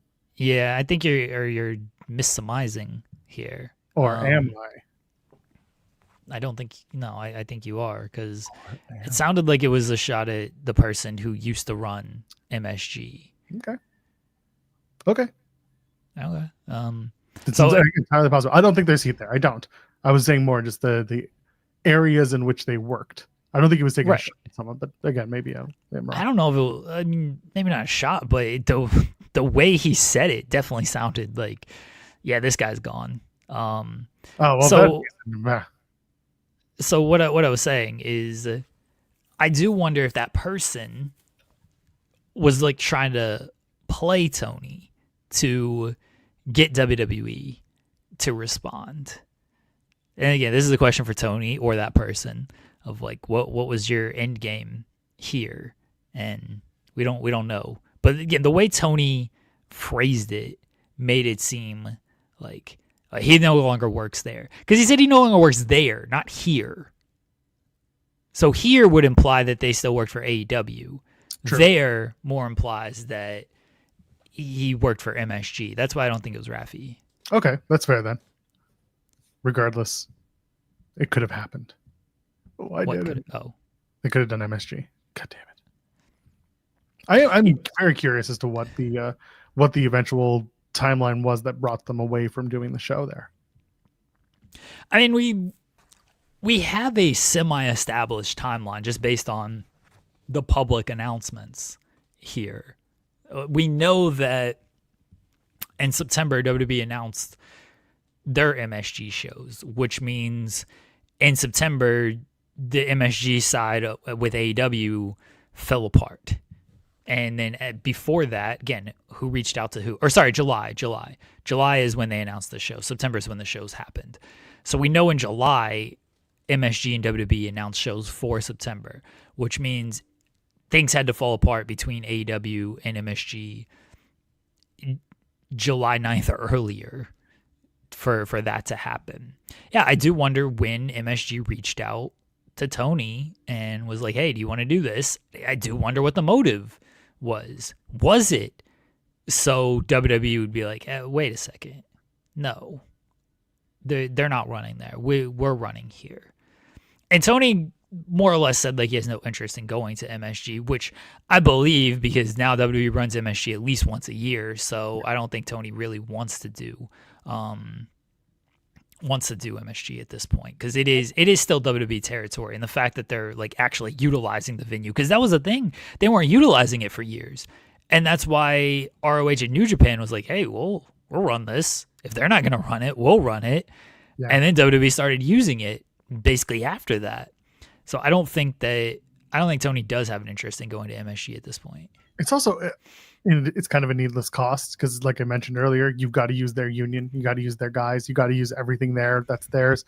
And it's added cost that for what you get the quote unquote prestige of running MSG, you can run UBS at lower rates and have a subway that goes right there. Like, I understand for like the sorry when I say elite, but I don't mean it, the wrestling elite, for the New York snobby type who might be like, oh, it's not MSG, then like I think most people would just look past it and be like, okay, it's in New York, that's all I care about. Like, yeah, sure, it's on Long Island or it's in Queens, who could possibly care? As long as you can get there, that's really all that matters. So for them to run UBS, which is still a hockey arena and has the space, it's just as impressive if you fill out an arena in New York City, regardless of where it is.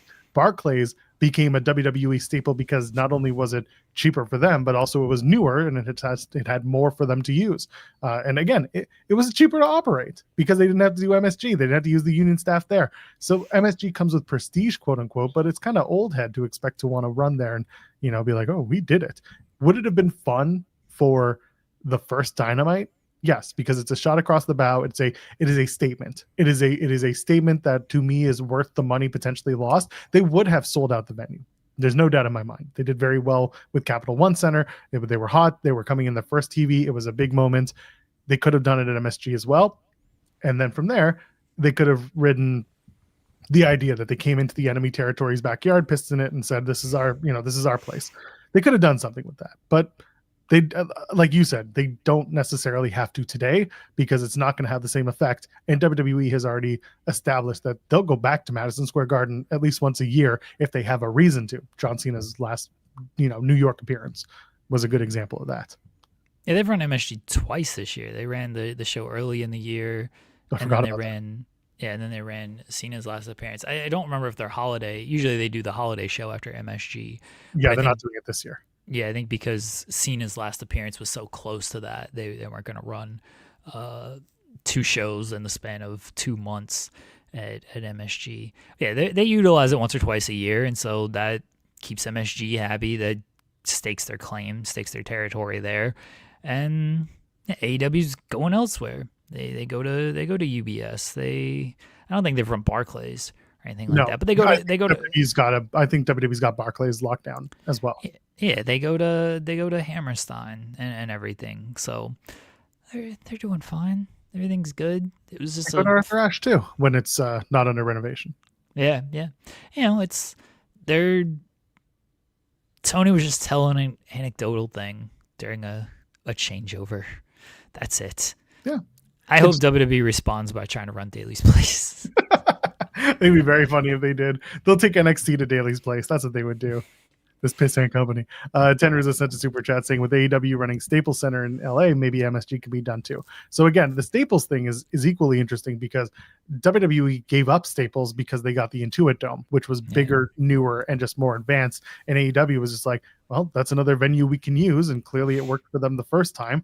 And it's better than the Kia Center where the seating is awkward. You've got 10,000 in the round and then a big drop because it's like a bullfighting ring almost from the looks of it. So you got a big wall before the seats actually hit, and then you got to do the floor seating. So for them to get Staples from a logistical standpoint, it just looked better. It's just a nicer arena. It's a newer arena. It's not Intuit, but I don't think that really matters, and they can keep the cost low because Intuit Dome has a hefty price attached to it as well. And I thought that was better for them. And Staples is a good center for them to run. It's a nice space. Yeah, except they renamed it the Crypto.com Arena, and that sucks. Staples. It's the Staples Center. Tenor is also adding Zoran Mamdani as the New York City mayor. Well, he will be in the new year. And he's all elite, all in NYC. If they worked anywhere in New York City and they had a ballpark, I don't think they'd be running at Yankee Stadium. I think maybe Citi Field, which is across from Arthur Ashe. But I don't think All In's coming to New York. Are baseball, I don't know how good baseball parks. I know WWE just ran San Diego, and they've run some baseball parks before, but baseball parks for wrestling, I don't know if they're any good or not. I've never been to one, so I'm legitimately asking. So I think just like open air stadiums in general are not great for wrestling for sound and editing purposes. Again, you hear you've heard in all the interviews, right? The sound travels upward out of the stadium, so you don't really hear it. The pop is different, blah, blah, blah. Like AEW did the Ranger Stadium, right? They did Globe Life Field for All In. But Globe Life Field has a roof over top of it, whereas Citi Field and Yankee Stadium both do not. You can run Rogers Center here in Toronto because there's a roof overhead. So you can run those ballpark stadiums. Tropicana was another one that WWE could run, well, at least they did during the pandemic, because the Trop had, before a hurricane destroyed it, they had a soft top roof. And Chase Field was another one where they ran the Royal Rumble in 2019. That was the first time recently that WWE started running baseball fields, was when they did the Rumble 2019 at Chase in Phoenix. And for me, going to that, it was a good experience, but it was also it was just a giant friggin' space.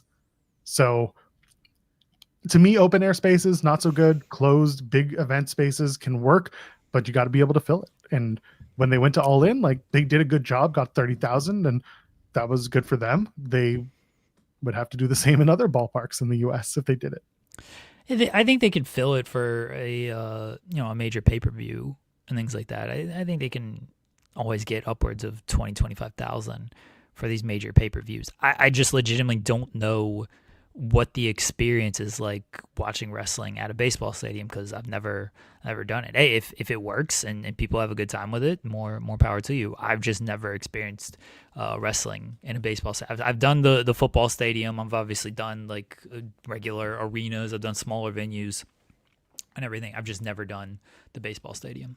It's not terribly different. I get that the diamond shape is a little different, but in terms of sight lines, it's all pretty much kept uniform. You come out from the dugout, so the the stage, I should say, may get curved a little bit if you're running WWE and they're doing like a small scale stage. Easy for me to say, but at least with like All In, everything was kind of attached to the video board up above, so they kind of made everything together, and they made it look like an arena field going straight down to the ring. But again, it's all in presentation. A baseball diamond, again, if it's completely outdoors, personally, I'm not a big fan. Maybe chat or anyone listening, they're a big fan of that because it's outdoors, it's more breathing space, blah, blah, blah. But for me, indoors, the sound just travels better. It feels nice enough for me. But everyone's different. Okay. Yeah. Ryan says, I want someone to run a show on an ice hockey rink. Yeah, like the actual, like with the ice down. That'd be sweet. Hell yeah. Everyone's going to be frozen. Everyone's feet are going to be frozen to the floor. That's fine. Hey, learn how to skate. Well, no, what about the chairs? What about them? What do you mean? Well, like you got to put the ring on the ice. Yeah. You put the chairs down. Everything's going to be moving. Oh, okay. I get what you're saying. Yeah, it's a little dangerous. It'd be fun. You run the ropes, and all of a sudden, you're going to be like taking the rink all the way to the other side of the boards. You're gonna be body checking it. It'll be all right. You can run with the ice down. I feel like you get some really cool stuff. What if somebody tried to take their skate off and stab somebody? No, what have we done? What movie was? Damn it! It's a Adam Sandler movie. Yes. That's Happy Gilmore. That's yes. Okay, that's why he's banned from playing hockey. For some reason, I thought it was whatever. And in hockey, I've seen enough people accidentally get cut by skates. And yeah. That's how Landeskog missed 3 seasons because his kneecap got cut by a skate. God dang. Yeah, I see some pretty gnarly stuff. Yeah.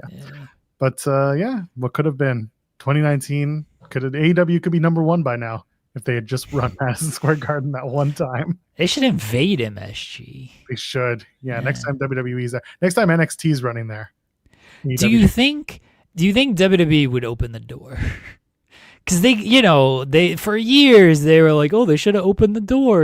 We would have gotten all this ratings for WCW, and even Bischoff's like, we should have just opened it up, let them in. Do you think WWE would be like, yeah, let's learn from WCW's mistakes. Let's open the door for them. You know what they should? And AEW should be like, we brought you a cheesecake. And then WWE be like, that's nice. But what we really wanted was an aura frame. That's right, folks. We got 3 days until Christmas. Maybe you care about getting your presents on time for the Christmas season. Maybe you just don't, but you still want to get someone that special something. Well, an aura frame is the perfect thing for them. You can march into your friend's garage and say, happy holidays. Here is a present from me. And they'll let you into the house. Even though you're not supposed to be there, you will be allowed in because you brought them an aura frame. They don't know that, but when they unwrap that present and they see that beautiful box and that beautiful personalized message that you got when you ordered it, and you use the promo code FIGHTFUL and got $35 off, that'll be our little secret. Don't tell your friends because then they think you cheaped out. But you got the deal. That's all that mattered.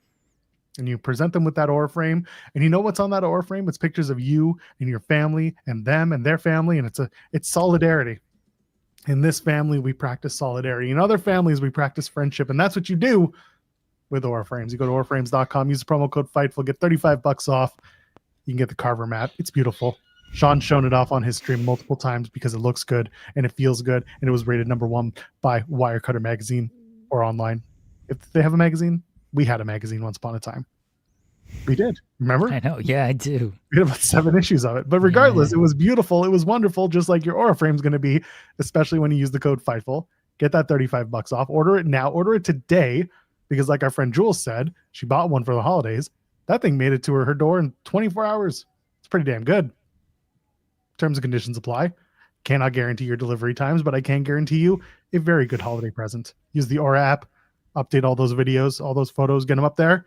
But use the code FIGHTFUL this holiday season. Enjoy it. Be safe. Be merry. And get yourself an Aura Frame. AURAFrames.com/FIGHTFUL. Happy holidays. You're welcome. That's really what AEW should do. It's just present WWE with an Aura Frame.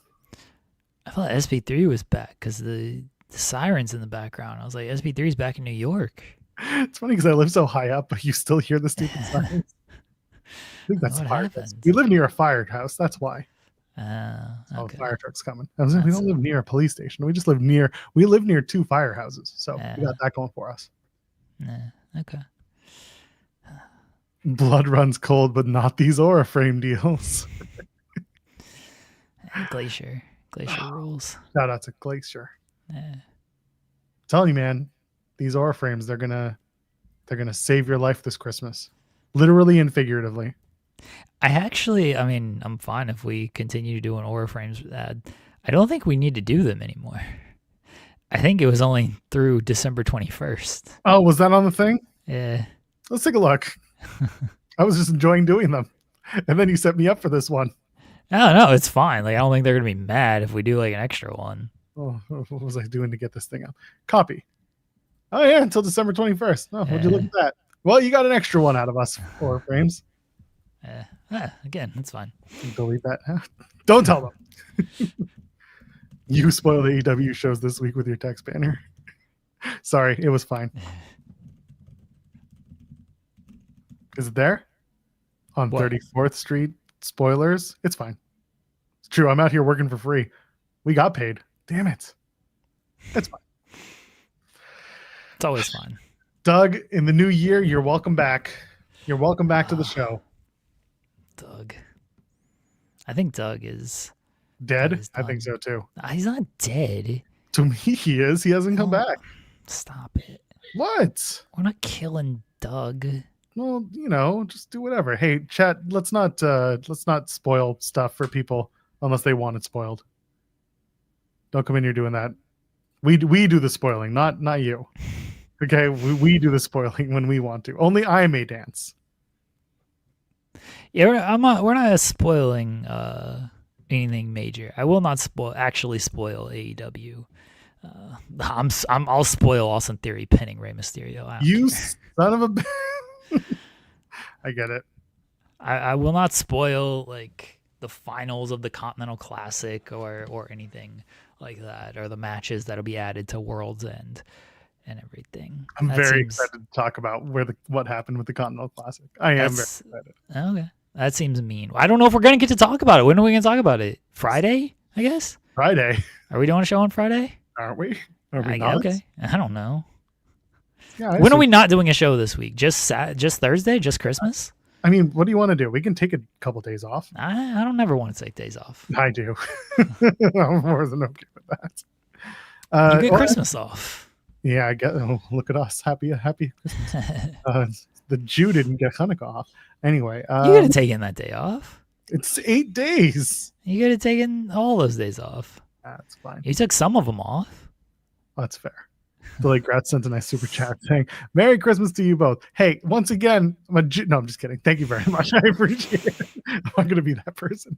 You do an awesome shtick every day and provide me with much entertainment while I work. I enjoy disagreeing with you half the time and agreeing with SP3 99% of the time. So basically what we're hearing is we found SP3's burner account and it's still 8 Gratz. Thank you very much, Lake Gratz. Appreciate you very much. Appreciate you, Dilly Gratz. I hope you have a good Christmas. Yes. And if you're not happy holidays Christmas, for you. Too bad. Cyclops saying Doug ad reads just for the love of the game.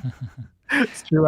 I love Aura Frames so much that I gave them that extra one. Yeah. And Tenruza, we're gonna get to that last super chat in a minute because when we switch topics, I promise. Which might just be okay. So what are we doing? Are we just taking Christmas off? I mean, what other days can we take off? How about the 27th and 28th? That's a Saturday and a Sunday. We take those days off. Okay, well, so here's the thing. I don't know if we're not doing a show on Christmas. We've already, unless Tony Khan is going to join us on Christmas, we're not going to do. We got to hammer that down. A show on Christmas. He's not joining us on Christmas. Wow, ye of little I faith. assume he's going to be spending time with his family on Christmas morning. No, stop it. So we're not doing a show on Christmas. We'll do a show on Christmas Eve. That's fine with me. Yeah, because my Wednesday. So for me, from a scheduling standpoint, my kid, hopefully he's better tomorrow. My kid's back at school for the next 2 days till Wednesday afternoon, and then starts the break. So the break goes until the 5th. So really, it's just that week of the 29th through the 2nd that I'm like trying to sort out the plan. Okay, but we can do a show on Friday this week. That's fine. Day after Yeah, Christmas. 26 should be fine. Yeah. There's always something. Okay. Big. I mean, I don't want to say unfortunately, but while WWE is mailing things in this week and everything, AEW is actually running pretty hot with a pay-per-view on Saturday. So, Oh, damn it. I forgot about the pay-per-view, even though we talked about how good we've enjoyed the AEW this week. yeah. So, all right. So we're only taking New Year's Thursday Eve? off. Should What? we take New Year's Eve off, the 31st? Well, we're only taking Thursday off for this week. yeah. Next week is where so I'm traveling Yes. on I'll be with my mom on Monday, and then I 100% can't do Tuesday's show. That's next Tuesday is a complete no-go for Okay. me. If you guys want to take that day off, I understand that. If we want to it feels tough to take Monday off coming off the pay-per-view. Yeah, I don't think honestly. we're going to do that. I don't think we're going to take the day off. And even if you're not around, then SB3 and Yeah. I can easily do it as well. The plan is to do one on the 29th coming off of World's End, because there's no reason why we would not do that. Okay. All right. So, yeah, I don't know if I'll be on Monday's show full time. I'll make my appearance to keep my streak alive, but I don't know if I'll be on Monday's show fully. I got to ask SB3 if he can do Monday's show. Just can do it, even if I am around, just to have a plan. Tuesday, that's completely up to y'all. Really up to you, Joel. Like if you want to do Tuesday's show or not. If you don't, I'm okay with that. If SB3 can do Monday, maybe we'll just take Tuesday off and come back for Wednesday. Or we can take the 31st off, and then SB3 and I can run Monday, Tuesday. Because Wednesday shows are usually we're talking about NXT. And at this point, NXT is going to be either a tape show or a best of. So I'm kind of okay with taking Wednesday off because it's New Year's Eve. We can let the pals kind of do their thing, or figure out some sort of evening event. I don't know. Okay. Let me make sure SB3 can do Monday's show. Yeah, if I've got to find someone else for Monday too, that's not the end of the world. Okay. All right. I just asked SB3 if he can do next Monday's show. So apparently the Paw Patrol movie- What the fuck? Okay, so catching everybody up on the lore, there was the whole thing with the movies, right? So my kid started watching one movie. There was a creepy villain, got scared. They started watching the Lorax. There was a villain in the Lorax, so they stopped watching that movie. So they watched the Barbie movie.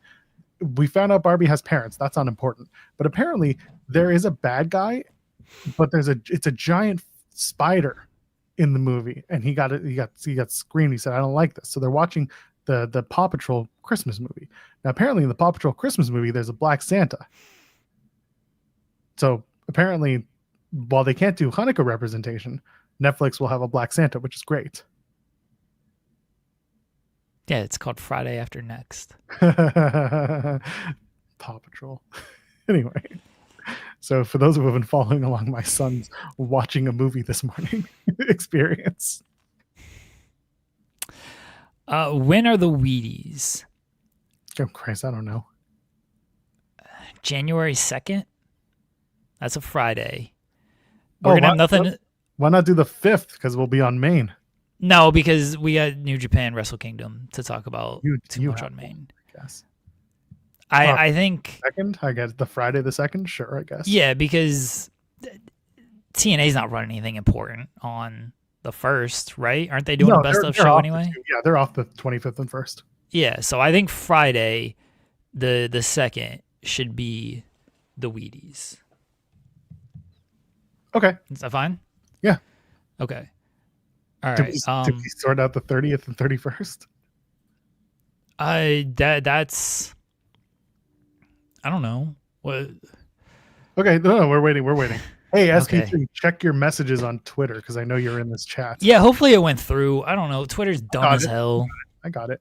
Okay. All right. You got it. All right. I got the message, so clearly it's there. It just doesn't always come across. Yeah, Twitter Very silly. sucks. This Very new conversation bullshit is The chat. stupid. Yeah. Tenruz is saying, in the Weeds 2026 prediction show would be good. I don't think we're those people. We're so week to week with this stuff. At least I am.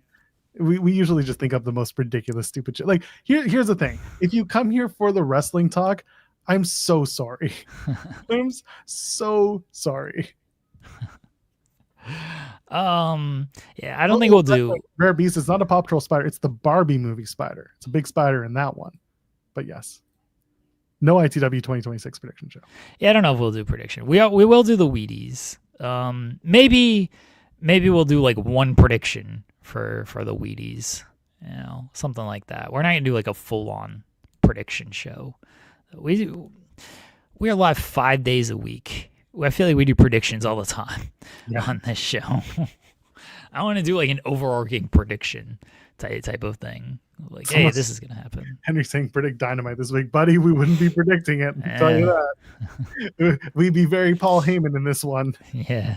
There would be spoilers. Yeah, I don't want to say what's happening on Dynamite because I can't not just, if you ask me to predict it, I'm just going to tell you what happens if I know what happens. I'm that person. I apologize that I'm that person, but I'm that person. Yes. The ITW prediction should be, what random guest can we book for 26? I feel like we can get a lot of random guests, honestly. Yeah. It's true. Yeah, we can. I'm going to book the entire MLW roster. Here's my prediction. Okay. For 2026. Tony Khan will join the show in 2026. Yes. That's my prediction. I will join that prediction. Yeah. We will do a long form with Court Bauer. We probably will, actually. He owes us. Yeah. We can talk to him about a lot of different things. Yeah. Yeah, probably will.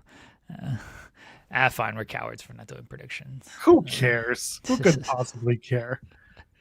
All right, we'll figure out the schedule a little bit more for next week. But we got the schedule down for this week. Only Thursday we are off. Yes, we'll take Christmas Day off so that we can all survive Christmas Day. Until I get tired of my family at like 3 o'clock. But like, anyway, I'm going to do a show at 3.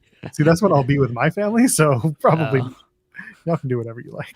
Oh, I don't know. Actually, I think the Thunder play at 2:30, so I definitely will not be doing a show at 3. Yeah. Perfect. You're already ahead of it. Yeah. I'll be watching basketball on Christmas Day. All right. Well, we'll see about other days if we decide on other stuff. We'll get there. Yeah, next week we'll figure it out what we're going to do for next week. Tenruza mentioning Andrade's side quests of fire. Him in New Japan is fun. So Andrade showed up at House of Glory this past weekend. Yeah. Took out our best friend and mentor, Charles Mason. You didn't see this. Someone commented on our Charles Mason interview and called it clickbait because he did the interview from his car and not from his house. And our interview title is Charles Mason invited us to his house. That's good. That was very funny. That's good. Charles Mason, who also appeared on Ring of Honor, spoilers, this past week, he got confronted by Andrade, and Andrade went into what was it? He went to Puerto Rico. No, he went to Puerto Rico. Yeah, he went to Puerto Rico, worked that show, won their title, and now it seems like he's starting to do more because now he's coming to New Japan. He is the financier of the Empire. So there's that United Empire. Yeah, I thought it was a furniture chain, but that's just me. United Furniture Warehouse. Is it United Furniture? Is that a thing? Yeah, United Furniture Warehouse, or is it Empire Furniture Warehouse? Maybe that's what I'm thinking of. I don't know. Anyway, they're all the same. Will Ospreay. I hope Will Ospreay comes back and is like, "What the fuck, bro?" They come out for a little bit, and this is what I get. So it turns out that Andrade is allegedly going to be working. It does. If you do think about this. Oh no! Will Ospreay never left the United Empire. He left New Japan, but he never split from them. The split was really, I guess, when Fletcher turned. So does Fletcher get United Empire rights because Don Callis family and Andrade are aligned, and Don Callis family and Andrade is now funding United Empire. Is Don Callis actually funding the United Empire? Is that what we're at here? Hey man, I said it on last week's show. At one point, I said New Year Dash. It's going to be a Don Callis show. The Don Callis family are going to invade New Japan Pro Wrestling at New Year Dash. That is my prediction. It might.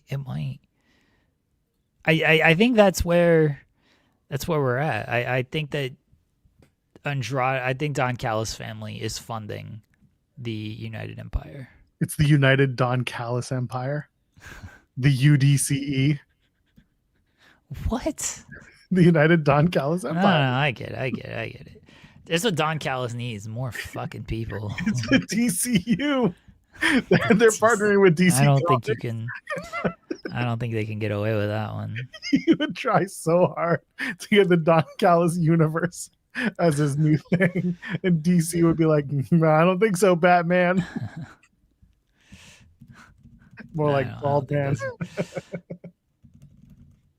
That's it. He's gonna show up in New Year Dash with, who knows, Lance Archer and, well, Rocky Romero, of course. And there you go. It'll be DCFU would actually be very funny. Okay, I do like that. How to piss off your sponsors in one fell swoop. Yes, but that's the Don Andrade's part of the Don Callis family. Yes, that was my point. Yes, so you can put it all together. The Don Callis family cinematic universe.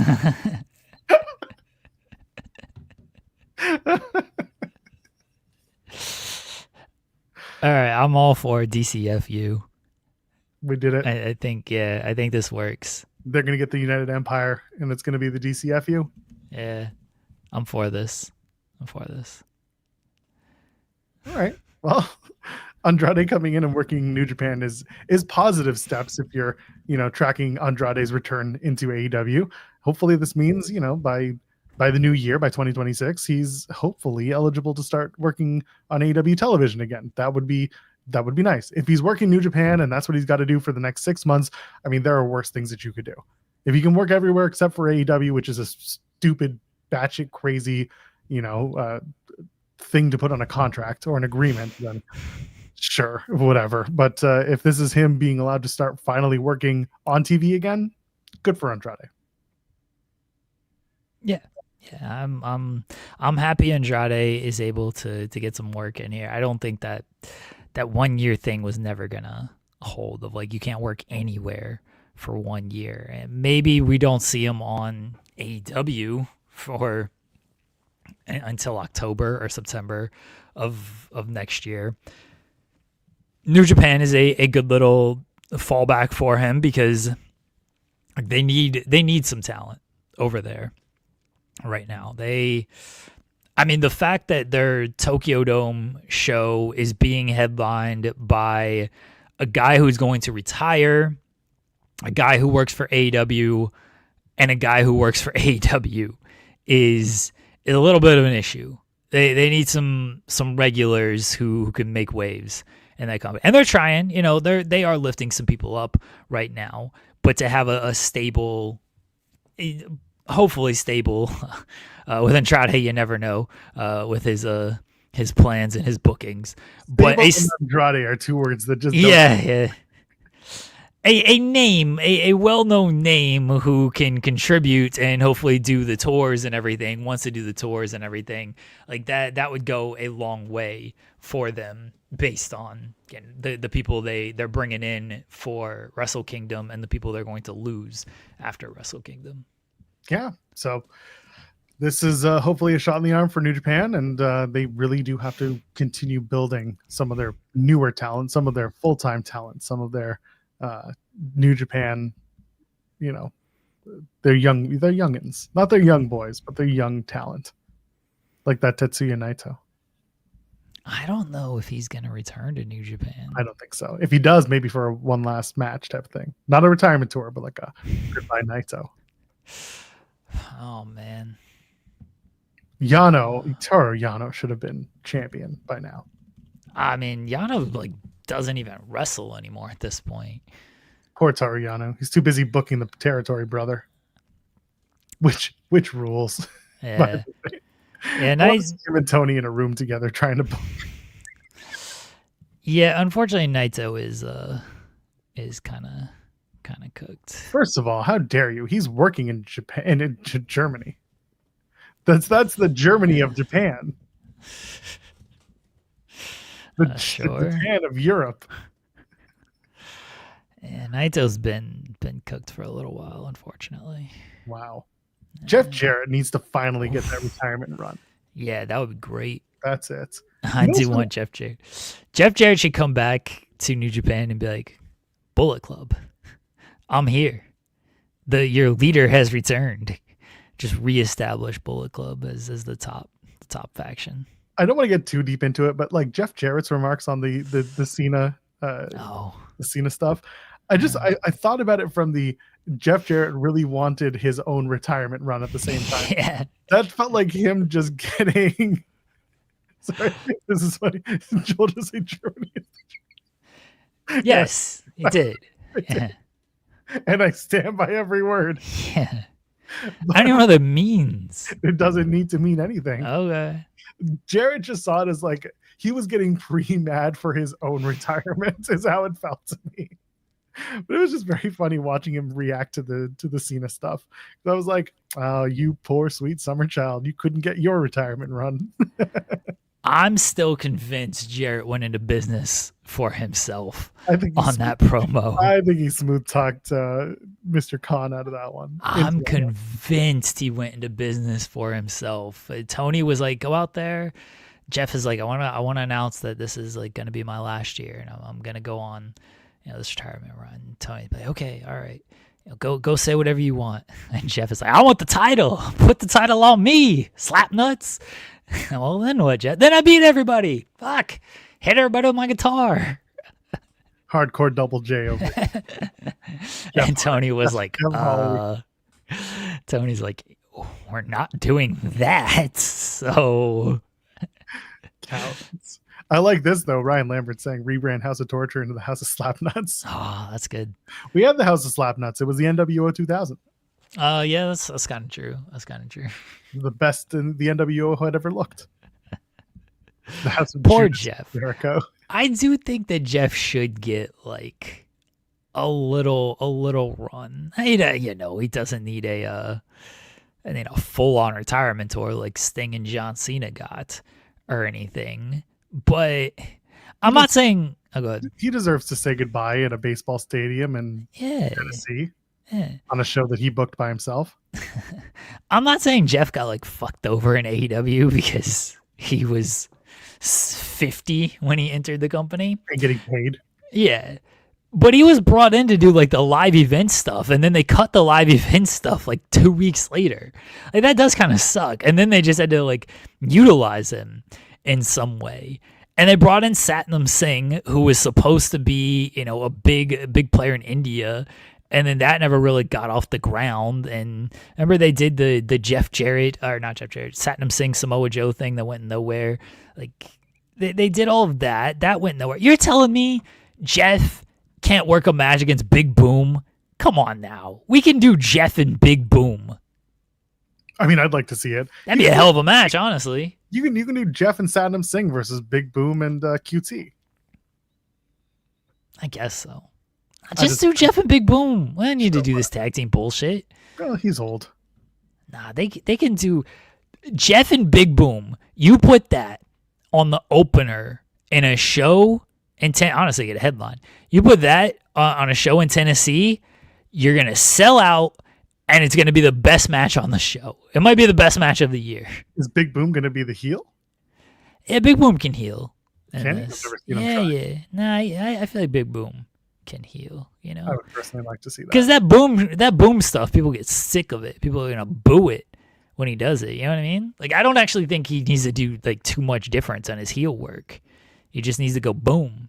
And Jeff can heel in Tennessee. It'll be fine. Jeff can get the Tennessee crowd to hate him.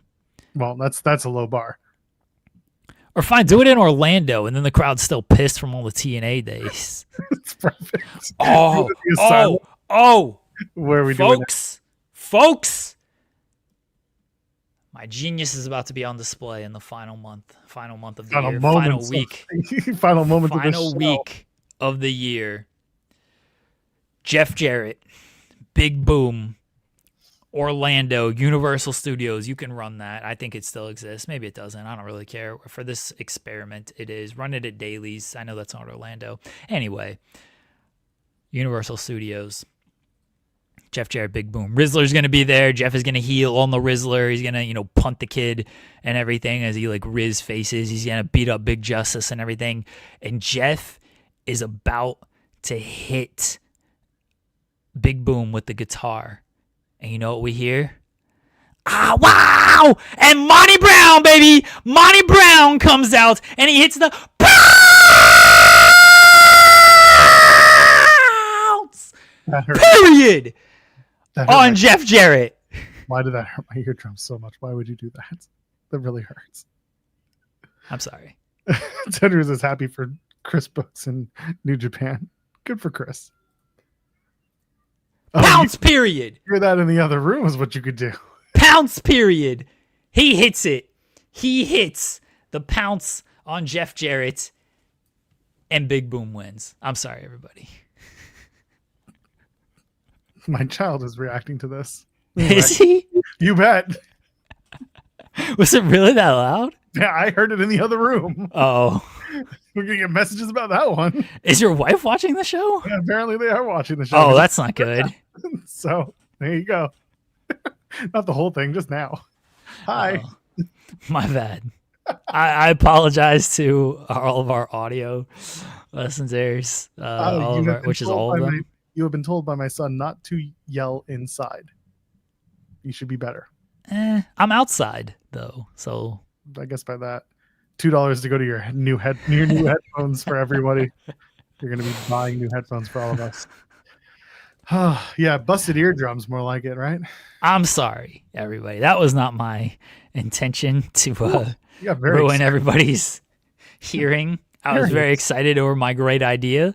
I still think it was a great idea, but I do apologize. Wow. Anyway. Shall we? So Monty Brown comes out and he hits a pow. Okay.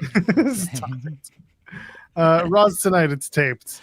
Spoiler alert: we're going to be saying a lot of "it was taped" this week, so get ready for that. Wait, who cares about Raw? All right, we got a little bit of time. What was your moment of the weekend, Joel? Jake Paul and Andrew Tate both getting knocked out cold. You see that big thing on his face? Good stuff. We need more of that. All right, I'll accept that for the combat sports audience out there. My moment of the weekend is Omos being very jealous that Dragon Lee is now teaming with AJ Styles, and so he took it out on Dragon Lee at AAA by destroying him and aligning with Vikingo. As one should. The AAA show was good. I know we didn't really talk about it today, but that was a fun little show. I'll go back and watch it. We can talk about it on Wednesday, maybe. Who mentioned? Jose mentioned the triple threat cruiserweight match. That was good. I thought the main event was a lot of fun. I thought the circus match was goofy fun, which I can always appreciate some goofy fun. And it was a good little show. I know we also didn't really talk about Collision. What did we do today? Not much. Mercedes lost her title, her Rev Pro title, to Alex Winza, and Jack Perry bit Mike Bailey's feet. As one does. And Kevin Knight upset Okada. Oh, yes. Put it on the tape show. Put all the shockers on the tape shows. That's what you do. Live Blast adding in. I'll take some Raycons, Jeremy. Don't get Raycons. They're much better on the market, unless they're a sponsor, which point we love Raycons. I'm not buying headphones for anybody. Too bad. I will apologize for doing that. I feel very bad. I truly, truly do. I feel very bad that I blew out speakers and ruined people's hearings. I'm sorry, everybody. As you should. No, I legitimately do. That's okay. You were having fun. You were getting into your bag, as they say. My wife messaged and said, "So loud in my car." Well, yeah. All she plays that death metal screaming anyway, so it's just right on course for her. Fair. Anyway, I'm sorry, everybody. It's okay. They're all gonna get over it. They're all gonna watch Raw tonight, and they're gonna be totally fine with it. Austin Theory pins Rey Mysterio in the main event. Oh, I'm glad that we did it. Is there an actual preview somewhere? Yeah, Asuka and Rhea Ripley. Should I spoil everything? Let's be nice. It's the holiday season. Some people might want to watch. Javon Evans and Rayo Americano. Javon Evans wins. Bailey and Roxanne Perez. Bailey wins. Rhea Ripley and Asuka. Asuka wins. Really, finally, good for her. This is the 7-year monkey off her back. Good for Asuka. Bro, I'm gonna be watching 45-year-old Phillip Rivers sling the Rock at 8:00 tonight. I don't care about this wrestling nonsense. Fair enough. Oh, all right. Anything left before we get out of here? Results of our poll question. The answer, by the way, Joel? you're all wrong. Yes, I did know that there was a poll. Okay. The poll question was, will Joel notice there is a poll? And you're all a bunch of losers. You're wrong. I knew. 90% of you. 81% said no, and 19% said yes. So if you yes, you got it. I put that up in the middle of like when SP3 was on. I got you. Apparently, Joel did know that there was a poll question. You All bet. right, fair enough. Oh my goodness. What's left? What did we learn today? Oh, I don't know. Somebody replied to my convinced Don Callis is actually funding United Empire tweet with underachieving, aggravating, undeniable Delulu sense of their own worth. Yeah, sounds about right. I know exactly who this is too. Oh, do you? Okay. Yeah, that's very funny. I don't know who this is, but sure. I just think it's hilarious. I was like, what is this in reply to? And apparently it was the Don Callis tweet. I thought, it might have been something about me. I was like, yeah, that sounds like it's not me. you. It's about the person announced in the New Japan video. Yeah, That's what yeah, you're alluding to. yeah. Amazing. Yeah, that's funny though. Okay. What else are we doing? What Are have we we learned? done? Oh, what did we accomplish today, Joel? If Tony Khan is speaking in your town, you should probably go because he'll probably drop a little nugget of information that you didn't expect. The movies, they're not so scary. The bad guys are okay. And finally, if you want to go to Madison Square Garden, you're going to pay the price. But the Don Callis family might get you in for free. I think the biggest thing that we accomplished is I am sorry for blowing out everybody's speakers and ears. I do apologize for that. And we talked very little wrestling on today's show. Oh, no. Man, some people have work to do today. Yeah, I've got an interview with Harley Cameron. I've got a Tony Khan call. I was supposed to do a video with Denise. I got a Raw review. I got to post scoops. I got old wrestlers playing semantics because they signed a 3-month deal a few months ago, and now they're re-signed. Well, you got another one coming, buddy. Jeremy hits me up earlier. I don't know if we were supposed to do an ad read today. Yeah, all December, Jeremy. Well, it said December. No, it says December 21st. Yeah, it says it ends December 21st. That's why I asked. Yeah, it does. Just keep doing the reads all December. Okay, that's fine. All December. We are taking a couple shows off in There are December. people that forget Christmas gifts. Yes. And they can go to auraframes.com. We are taking a couple of shows off in December. I hope that's okay, that there's going to be no ad reads those days. I want you here Wednesday and Thursday. Wednesday, fine. Thursday, no. Wow. I'm not doing a show Wednesday. We're doing a show on Wednesday. Cameron interview Wednesday. I'm surprised you didn't ask me to do the Dynamite review. What is it? I'm surprised you didn't ask me to do the Dynamite review. Ask the Jew to come. I mean, listen, I thought about just putting one in the can and having it release. If you want to do that, Joel, we could actually do that. Yeah. We could legitimately do this. If you all want to do one and then pop an R read on there and then set it to stream after Collision will be off the air Thursday, you can do like a collab Dynamite Collision review. I thought about doing it myself and I was like, I don't have time. Because we got the holiday humpathon Tuesday at 2 p.m. Eastern. Yes, we do. Oh, I got to show up and not say anything on that show. I mean, listen, I'll pay you all a show fee to do it. I don't care. Joe, we could actually do this. We'll talk. We'll talk about it. Yeah. Yeah, just set it to release Christmas night. Who cares? It's going to be short. Like, it's only going to be like... Yeah, of course. Yeah. All right. But you can do a Dynamite. You can review Dynamite and Collision. And Collision. Oh, 2 for 1? Okay. All right, let's go. All right. We might actually do this. Yeah, put it on the main channel. Use it as a commercial for In the Weeds. Like, I would love that. Okay. All right. But me and Joel will talk after the show. Sean, what are you asking Tony? You guys. What are you asking Tony today? I don't know. What should I ask him? There was something in our Discord that I said that I needed to ask him. And can you ask him about the MSG stuff? Yeah, I can actually. I think that's Yeah, I probably. want to know the time. I want to know the timeline for that. We were discussing the timelines because WWE ended up doing an MSG show around the same time. Yeah, WWE. Yeah, so, I mean, here's some insight I can provide. And I've mentioned this before, but I don't know how much traction it's picked up, and it probably will in the future.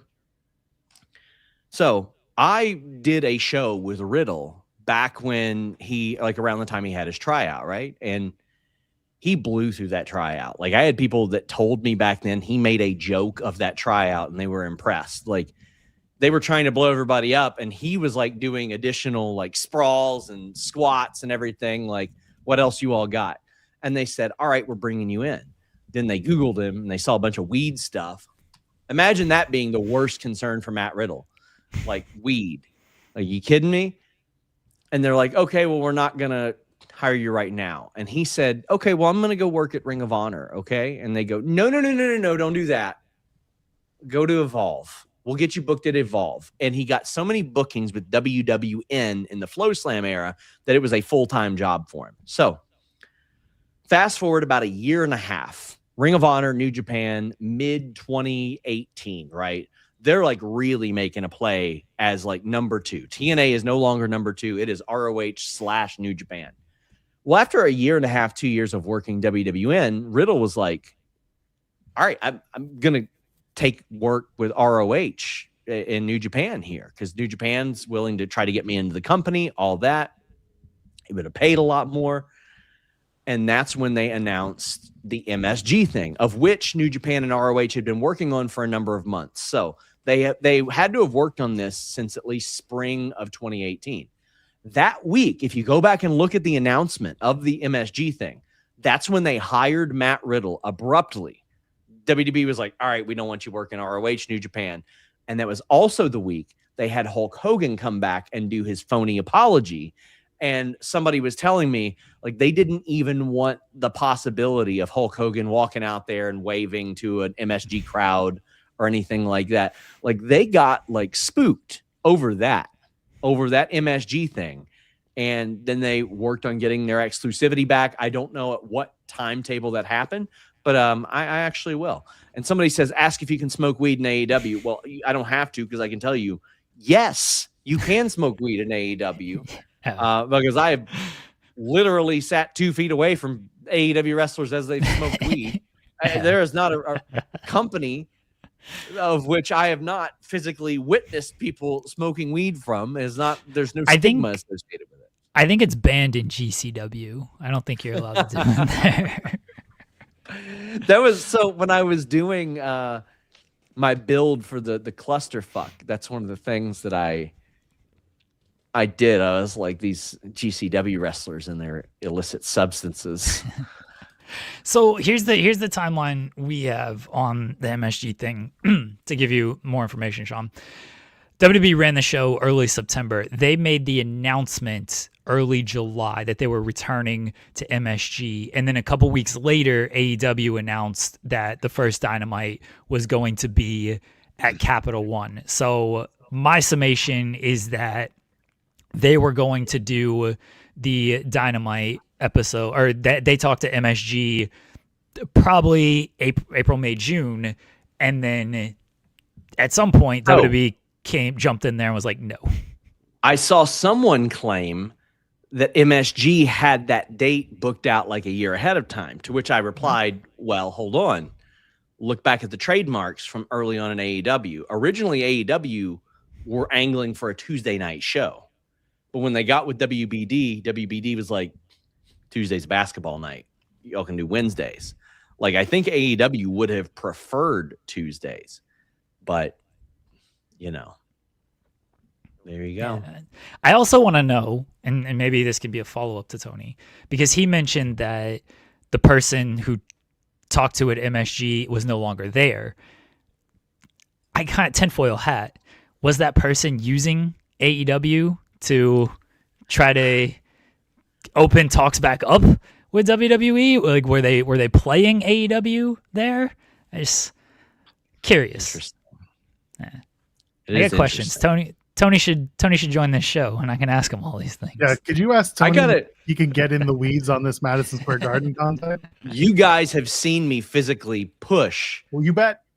for Yes. Tony to join Yeah, in the that's weeds. why we're bringing it up. Yes, That's why we're bringing it up. why we're bringing it up. Like when we would have a discussion about how in the weeds he is with creative, I would be like, well, you could always be in the weeds weekday mornings. Here's when you ask the question today, Sean, just go like, let's get in the weeds with this MSG stuff, and then ask the question. I will. That's what we'll do. Hopefully he'll sing a theme song for me. SRS. You know, He was so Theme. proud. That was very funny. He was so proud. I get to use that as a soundbite for a while. That's good. I give him MJF credit. interview blowing up. Listen, shout out to WrestleOps finally doing the right thing. Link into the interview. Love that. Love to see growth in wrestling aggregation. It is now our most downloaded interview of the year. It passed Tony Storm when we broke Tony Storm. By God, It's a very good interview, by the way. Go check it out. Yeah. And here I just want to read very quickly some of the incredible reviews that we got. Hold on. By far one of the greatest interviews in recent times. SRS and MJF is gold, says Melissa Rozowski. Zach G01 says such a refreshing interview from MJF. I go out of my way to watch anything this guy does. Glad he's back. Tito Khan says, semi-kayfabe MJF is a refreshing take. He's understanding the balance between a wrestling character and the guy behind the camera. And then Roman YV4WK says, what a disgrace. Jean-Benet Ramsey will never get justice. The family is obviously involved with the murder. Funny how the murderer was never found. And then followed up with wrong page. Sorry. Is he trying to? Are they saying that MJF was the JonBenet murder? No. Go on, No, but, I wish they clearly- didn't clarify that it was the wrong page, and they just I left love it. that they clarified that it was the wrong page. Amazing. I love it. Just go around to a want bunch of one, wrestling like- interviews. Dude, have I told you? You all remember Nigel, my old producer, right? Yeah. Wait, yeah. He runs a channel with like 550,000 Oh yeah, subscribers. Yeah. Crime Zone, it's legit. Like me and my wife just watch it all day. It's insane. Amazing. So like I gotta hit him up and be like, hey yo, I know this girl who allegedly cooked her mom. Let's do business. What in the compilation of their dumbest criminals of the year, a guy that got arrested in my county that I grew up in was the first one. Go figure. What did he do? Oh, it was a sheriff who got his third DUI. Oh, as one does. All right, guys, I'm out of here. If you all have any good questions for Harley Cameron, hit me up. Let me know. See you guys. what does she have? What is she? I mean, what does she have? What is she? What is she? What is she? And what does she have? Yeah, and what does she have? She's got a puppet that they don't sell. I'm going to ask her about that. What is she, Sean? Can you ask her? Australian? Can you ask her what she is?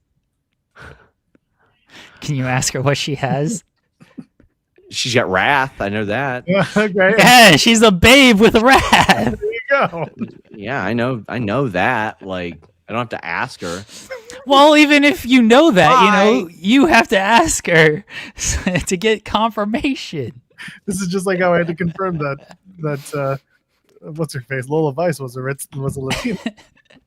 I love how Sean was so confused by this. They do that bit every single show. I'm the one who has to clue in on this. Amazing. All right, we're getting out of here.